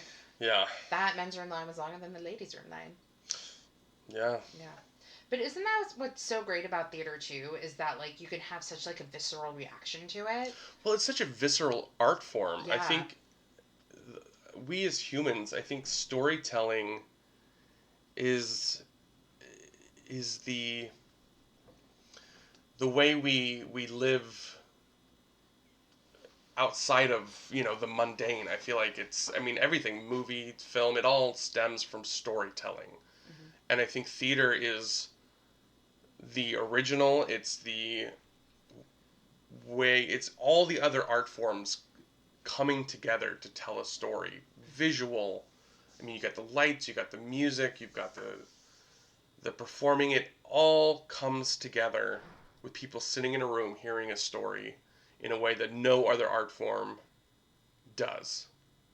Theater is the most visceral art form there is. Do you think that's why theater is important? Yes. Because that was going to be my last question, but you already got into it. Yeah, that's why it's vital to the souls of humans. I think, That's why, like, having your cell phone get off ruins it. Oh, yeah, I've screamed at people. I've threatened to call the cops on people. I will get a house manager at the drop of a hat. Yeah. I have a huge pet peeve about theater etiquette, which many people know about. Yeah. And there was this guy next to me who I work with at the show last night who, like, didn't have, like, as of late, I don't turn my phone off like I used to, but I will have it on Do Not Disturb, I will have it on silent, and I will have it on airplane mode. Yeah. So I know, and I put it in my bag. And I don't look at my phone. The guy had his phone and the light would go on. And then, like, next to me, there was a guy next to me last night who would sing at some point, but he, like, stopped and he fucking smelled. But, like, there was, like, a buzzing or, like, something that kept going off. And I remember I saw a show with Jason, and we went to see the boys in the band, and the woman next to me wouldn't, like, stop talking. And at one point, he, like, yelled at her. Yeah, it's... And they got into it at the end, but... I've yelled at people. I've gotten a little too aggressive with people. Not physical, but just... Yeah, be like, shut up. I remember there was, like, when I saw Billy Elliot, there was a group of kids in front of us, like, who clearly were, like, on not a field trip, but, like...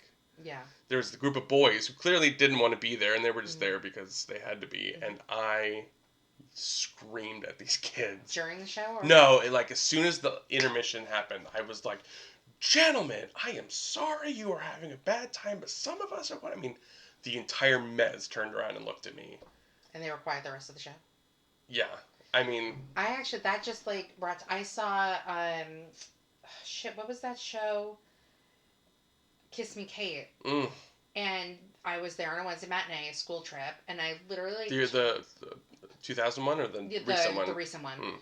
And I turned, and I don't know if it was, like, to the kids or if it was, like, somebody else, but, like, there were, like, sets of kids behind me, and I said, "Guys, listen, I know that you're, like, really enjoying the show and all that, but, like, please just, like, stop talking." Yeah. Like, I don't want to be rude, or I don't remember what I said, and, like, the kids I spoke to stopped talking, and I was nice to them about it, but I was also a little harsh. I'm like, "Guys, like, you can't keep talking during the show." And then, like, they were quiet, but then, like, the other kids who I didn't say anything to kept talking, and it really pissed me off. It's like, but what's interesting, when I saw Chicago, nothing went off. No phone, no nothing. Wow. And I just thought that was really interesting. But let's talk more about other favorite theater-going experiences. They're hitting the 2-hour and 13 mark, by the way. Are you serious? Holy moly. Time flies when you're having a great time. Jeepers. Favorite theater-going experiences. If you've heard my podcast, you've known mine, so yeah. I don't have to keep rehashing that. Experience, like, I remember, my 100th show. Which was what? Which was Cheetah Rivera, The Dancer's Life. Oh, well, you got to see Cheetah Rivera. That's a great one. Cheetah Rivera is one of my favorite people. So, like, that was my 100th show. It was in my favorite theater, the first theater I ever saw a show in. Which is? The Schoenfeld was the Plymouth, and now it's the Schoenfeld. Hell, I've come from away. That's right. No bad seat in that theater either. Hmm? The Schoenfeld? What about it? No bad seat in that theater. Yeah, absolutely. I saw the motherfucker with the hat. Ugh. Exactly. I saw its final performance, and the only ticket I could get was like the last row of the side left mezzanine on like the seat against the wall, and the seats were fine. And I ran out of there because I'm like, bye. But yeah, like, so that was my 100th show. It was at my favorite theater. It was Cheetah Rivera's birthday, and Dick Van Dyke came out on stage and did a bunch of numbers from Bye Bye Birdie with her. Wow. During the show as a surprise guest. So, like, oh my god. I feel like theater is my religion. So, I feel like that was your, like, come to Jesus? Well, no, I just feel like I honor the theater, and sometimes the theater honors me back. Yeah. I have really good theater karma, and I get a lot of cool experiences like that. That's great. So, yeah, that was a great theater going experience. I mean, there's so many. American Idiot, the Book of Mormon original cast, Hamilton original cast, the Assassins revival from 2004. I did not see because I was still in high school, but I have the cast album, and I saw it at City Center, and I'm seeing the Off-Broadway revival. That, I'm excited for the Off-Broadway revival. I actually joined the Classic Stage Company just to get a ticket for that. And they're good. Their revival of Passion a few years ago was I really saw their great. Production of the Scottish play, and I forget that I saw it because as soon as it started, I got bored, and it was only an hour and a half. And I love Corey Stoll. I just it wasn't for me. I don't do Shakespeare. Is not my favorite. You didn't enjoy Kiss Me Kate? I love Kiss Me Kate, but not. Listen, Shakespeare is not for everybody. Just how other things aren't. I've enjoyed productions, but it's just in general. Shakespeare in the Park's not your thing either? No. I've seen a lot of shit. I took Lacey to a Shakespeare in the Park. You did? Yeah. I've gone to two Shakespeare in the Park, but I've never actually seen Shakespeare. My first Shakespeare in the Park was The Bacchae, which was... That was my first one, too. Horrible. It was terrible. It was terrible, but Jonathan Groff was in it. And the best thing you would have actually liked this production, even though it is a Shakespeare show. They did a production of Cymbeline, and Raul Esparza had a musical number in it. Oh, I saw Cymbeline at Lincoln Center with Felicia Rashad. Ooh. Honestly, it was the best production I've ever seen at Shakespeare in the Park. And I've seen a couple. I saw The Tempest, Taming of the Shrew, which I did not like, The Bacchae. I saw Julius Caesar, the one that they had. That was controversial? Yeah. But what pisses me off is, the ignorance of people. It's because, if you don't know the story of Julius Caesar, you shouldn't judge it. Because at the end, the people who killed Caesar end up dying. Yeah. And they even had... I also, I didn't love it. I don't know if it was because I was also just, really tired when I saw the show. But they even had protesters, a part of the show, in the audience. But again, Corey Stoll was in it, so I wasn't complaining. What was your least favorite theater experience? Your least favorite show you've ever seen? My least favorite show... We already show... know what mine is. There's only really been one show. Oh, I don't even want to say because I know people who work on it and in it. I found no redeeming qualities in Pretty Woman. That's fine. Yeah. Listen, again, it's my guilty pleasure musical. Does that mean it's the best show ever? Yeah. Absolutely not. And there's been some terrible, Lestat. I saw Lestat. That was pretty close to walking. I've never walked out of a show. That was pretty close. I haven't either, but I almost walked out of Hell.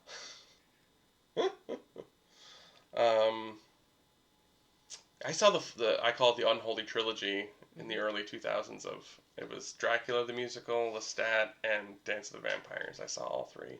Yeah. Failed vampire musicals. Vampires aren't what they used to be. Ugh. Jekyll and Hyde had a good run though, but that's not vampires. That was my first Broadway show. Was Jekyll and Hyde with David Hasselhoff. Nice. And I still come to the theater. Robert Cuccioli. Yeah, good. Bobby Cooch. What a fun name. Bob Cuccioli. He replaced, what's his name in Spider-Man? Oh yeah, Patrick Page. Yeah. Did I see Robert Cuccioli in that? That was my brother and sister's first Broadway show. Yeah, why can't Patrick Page leave poor, what's his name alone? Reeve Carney alone. I don't know. Have you seen Hadestown? Yes. I saw Hadestown 2 or 3 times off Broadway. Yeah, when it was a guy from Oklahoma? when it was the guy from Oklahoma, yes, who was absolutely incredible in the show. And then I saw it. Yes, I saw it once on Broadway. I thought the show was incredible. It's one of my favorites. It's like, it's insane how good it is. I've never seen a show so different from its off-Broadway production and yet still be just as good. I somehow found a clip of it somewhere of off-Broadway, and it looked a little brighter than it is on Broadway. And I'm trying, and it's funny because when I'm selling the ticket to people at work, I'm like, it's based on Greek mythology, and to me it kind of takes place in a post-apocalyptic New Orleans. How interesting. Yeah, okay. And it's a folk rocky musical. Yeah. That's how I tell people about it. I love it. But I also tell them it's absolutely, and the song Wait For Me, you know it because they're always performing it, and you see the lights, but it's so much different seeing it in person. Yeah. And Andre DeShields, man. See, that's also a very different character of Hermes. Hermes? Yeah.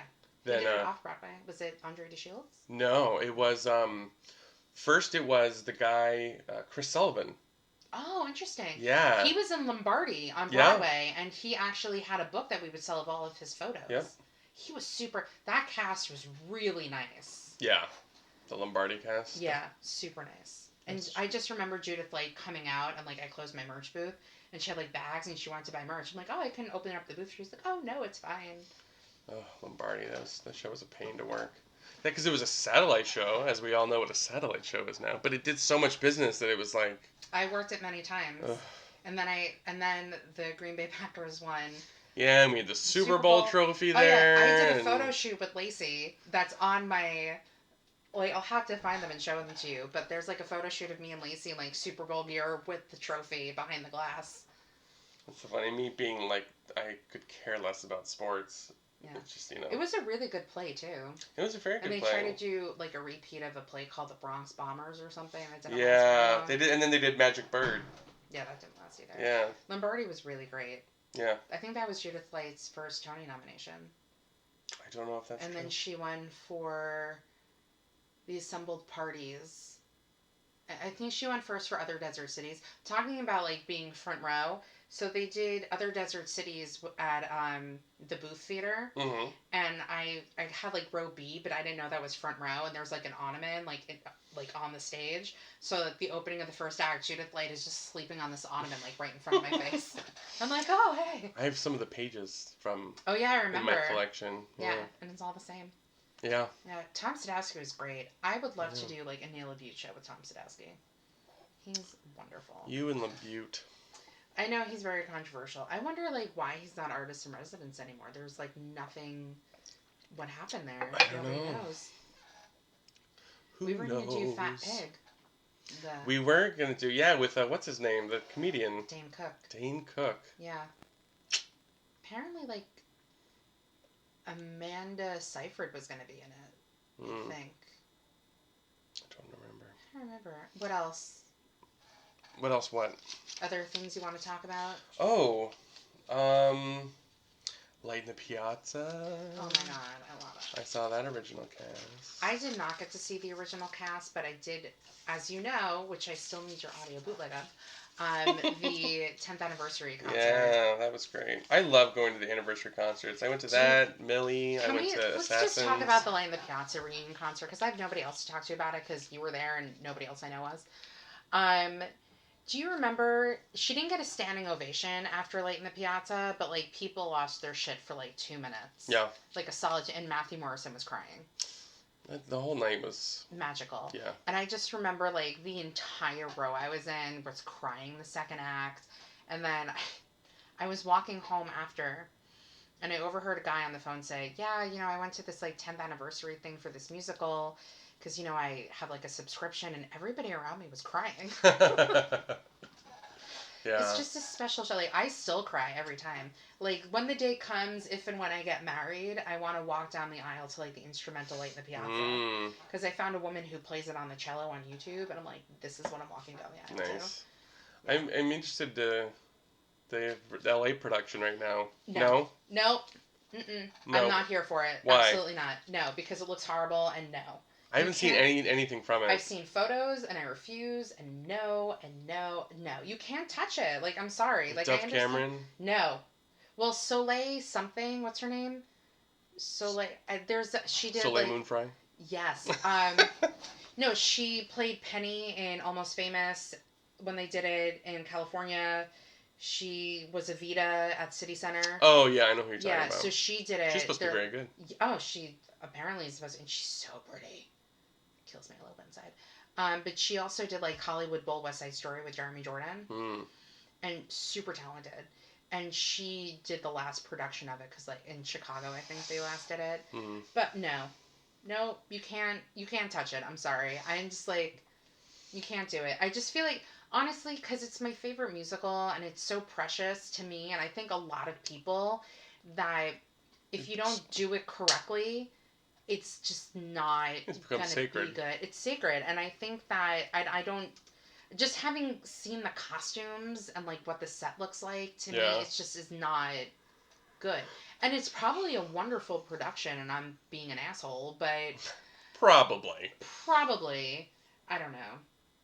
Renee Fleming was great in Carousel.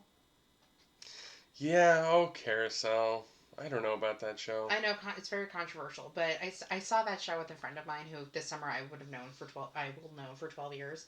And I said to him, like, you've never seen me, like, cry during a show, but I will cry at Carousel. It is a tearjerker. It is. And I know it's very controversial. But I would have liked to have seen... Why is it controversial? Because he's a wife beater. And oh, yeah. But I would have liked to have seen Bart Scher direct it. Yeah. Yeah.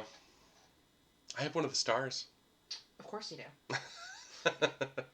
What's, like, the one piece of, like, prop from any show that you would want that you don't have? That I would want that I don't have? I want the burn book from Mean Girls. I've been angling to get the burn book. It's never going to happen. I have a burn book, but it's actually the program. The souvenir program. Yeah. I won it at the Mean Girls event that they had at Hoswell's Green. Oh, yeah. I answered a trivia question. Nice. Yeah, and I won a burn book. And they're like, this is the honor system, guys. So if you actually did answer a question correctly, come up to the booth. Nice. Get it. And I answered. They're like, what, emoji pillow is Karen walking around with? And I was like, a poop emoji. If it was like movie trivia, I would have gotten a lot more of it. Yeah. But it was all like musical based, so I didn't really know. No one has ever asked, there's all these Broadway trivia things. No one's ever asked me to be in their league. Well, make your own team. I know. I don't, because Lacey works at night. Mm-hmm. I got the kid. That's why I can't get out at nights anymore. It's so hard. Well, I mean, Lily's how old now? She's 5. You can get a babysitter. Babysitters are expensive. You have friends. I don't have any friends that are willing to come to Brooklyn. I don't have a response to that. All right, now that we're 2 hours and 27 minutes into I cannot believe we've been talking for that long. I know, time flies when you're having fun. Is there any ending notes you would like to say? Any words to the wise about theater or studying theater, loving theater, all the theater? Love what you love. It's all good. You can love Oklahoma. You can love, Finian's Rainbow and all these other classic shows just as much. And you can love Hamilton and Be More Chill and just not Cats. Any other show. No, I'm just kidding. It's all good. Come to the theater. Come see a live show and shut off your phone. Yeah. All right. Well, on that note, guys, love what you love, except for cats. Yep. And then that's it. So, Marc, thank you so much for coming on. Thank you for having me. I feel like you coming on was a long time coming. Yes. I'm sure you'll be back on at some point. Definitely. You know what? Why don't you come back on during Tony season? Yes, definitely. We will analyze the shit out of it. This Tony season is going to be a bloodbath. Yeah, and I will have seen every show by Tony time. Oh, I have 11 things lined up. Yeah. 8 of which are Broadway productions. I've seen every Broadway musical since, I don't know, in... Beginning of time? It's been for a long time. I got a lot of stuff lined up. I posted it somewhere. Yeah. But it's a date. Tony season, Marc Bonnani. It's home. Theater Enthusiast and Other Things podcast. Have a good one, guys. Till next time. Bye. Bye.